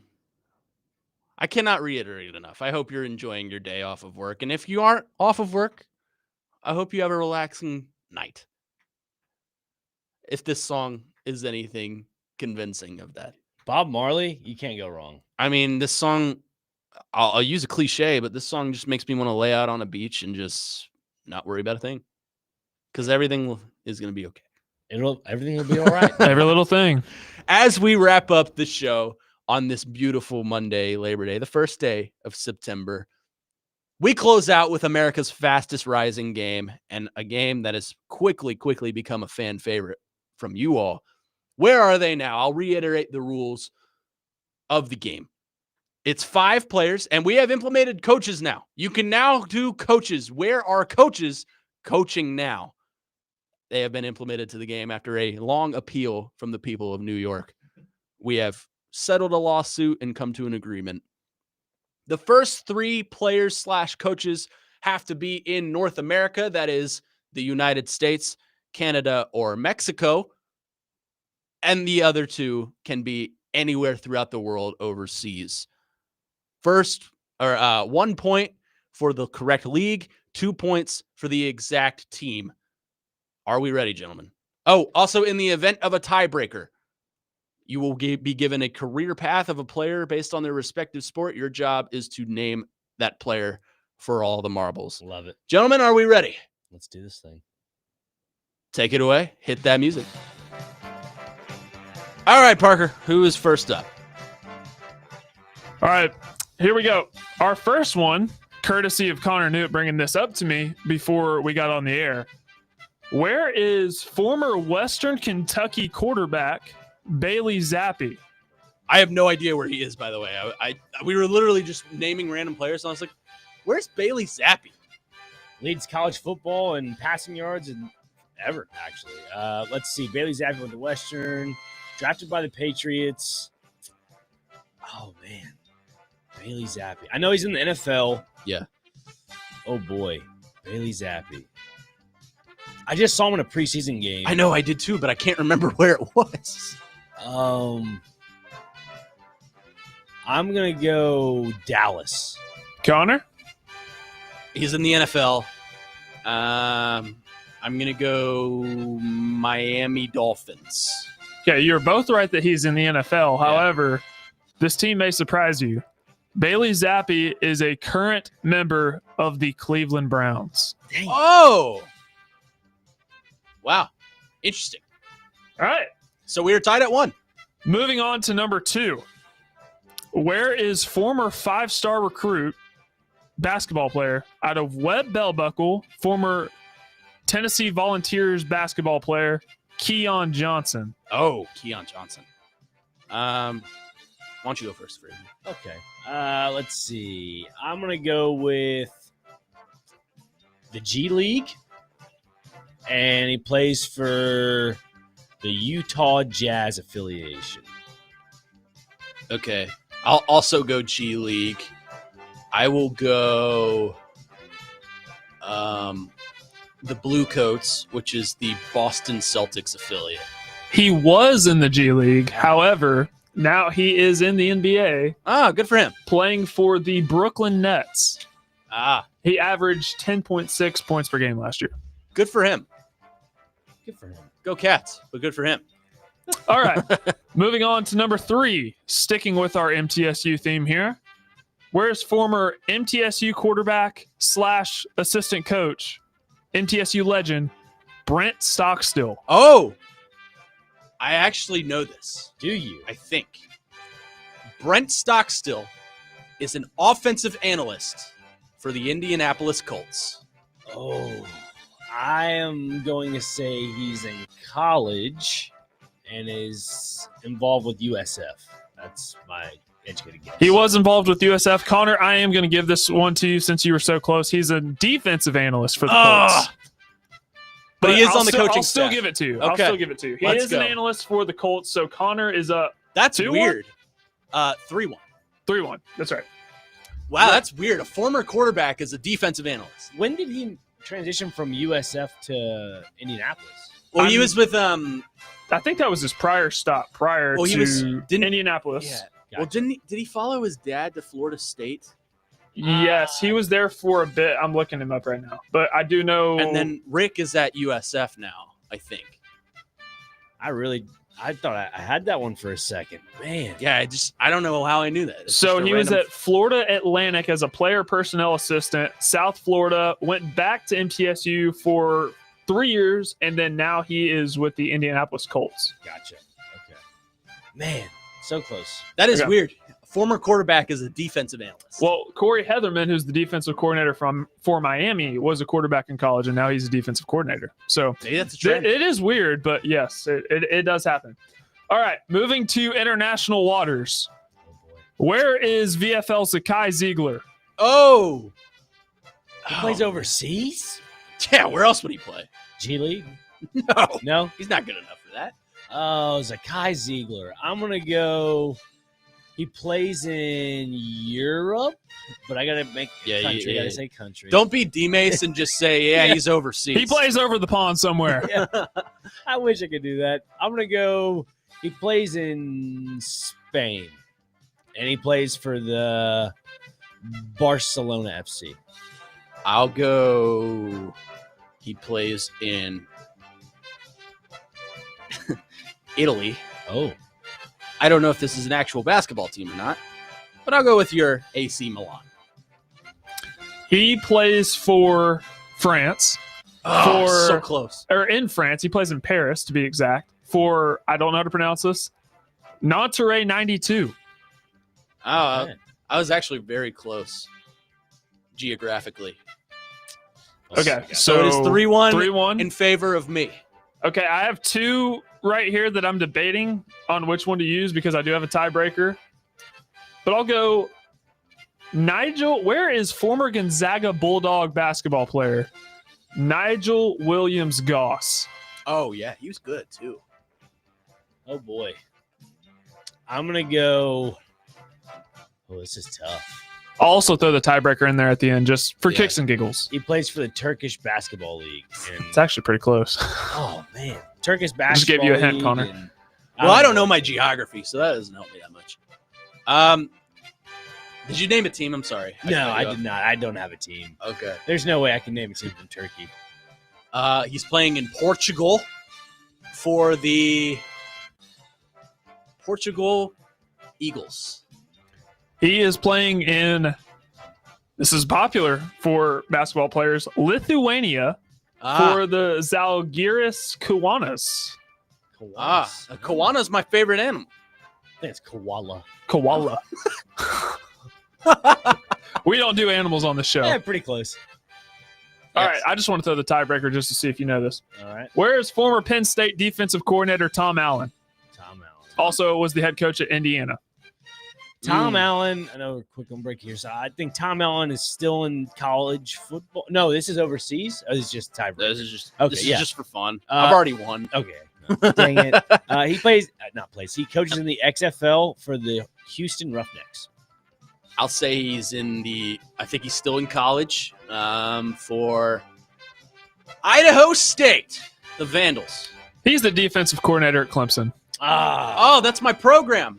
That's where Man. Coach Newt is right now. I should have got that. Maybe, probably not. So once again, we're improving that record slowly but surely. Oh, the losing streak continues. Yeah, well- I've yet to get on the board. We'll get you one day. Yikes! Maybe I'll just make one that's like all soccer, and then we'll throw you. Gosh, yeah, setting me up for failure from the start. That might be an all-time record right there. I might set the all-time record. Yeah, you might just get. Well, the all-time record is 9, Oh, which I set on Jake Wallman. whew. Parker Kelly can testify to that one. Yeah. I I was there. set a record that day. It was a great day. But where are they now? Quickly becoming America's favorite game. Texter on our text line really quick says, y'all really don't think Zakai can make a G League team? Probably not as profitable. This is a Vanderbilt station, so we don't take any profits from the University of Tennessee. But no, I do not think Zakai Ziegler is capable of making a G League team. That'll do it for us here on the Weekend Huddle, your Labor Day edition. Hope you're enjoying your day off of work. Hope you enjoyed Victory Monday, unless you're Alabama, Texas, or Notre Dame. Been a fun show, gentlemen. We'll be back at it this Saturday from 9 to 11 to lead you up to another week of glorious college football. But that'll do it for us. For Parker Kelly, for Nick Frazier, my name is Connor Newt saying so long. Enjoy your Labor Day. MLB baseball on ESPN is coming up next right here on 102.5 The Game. See ya.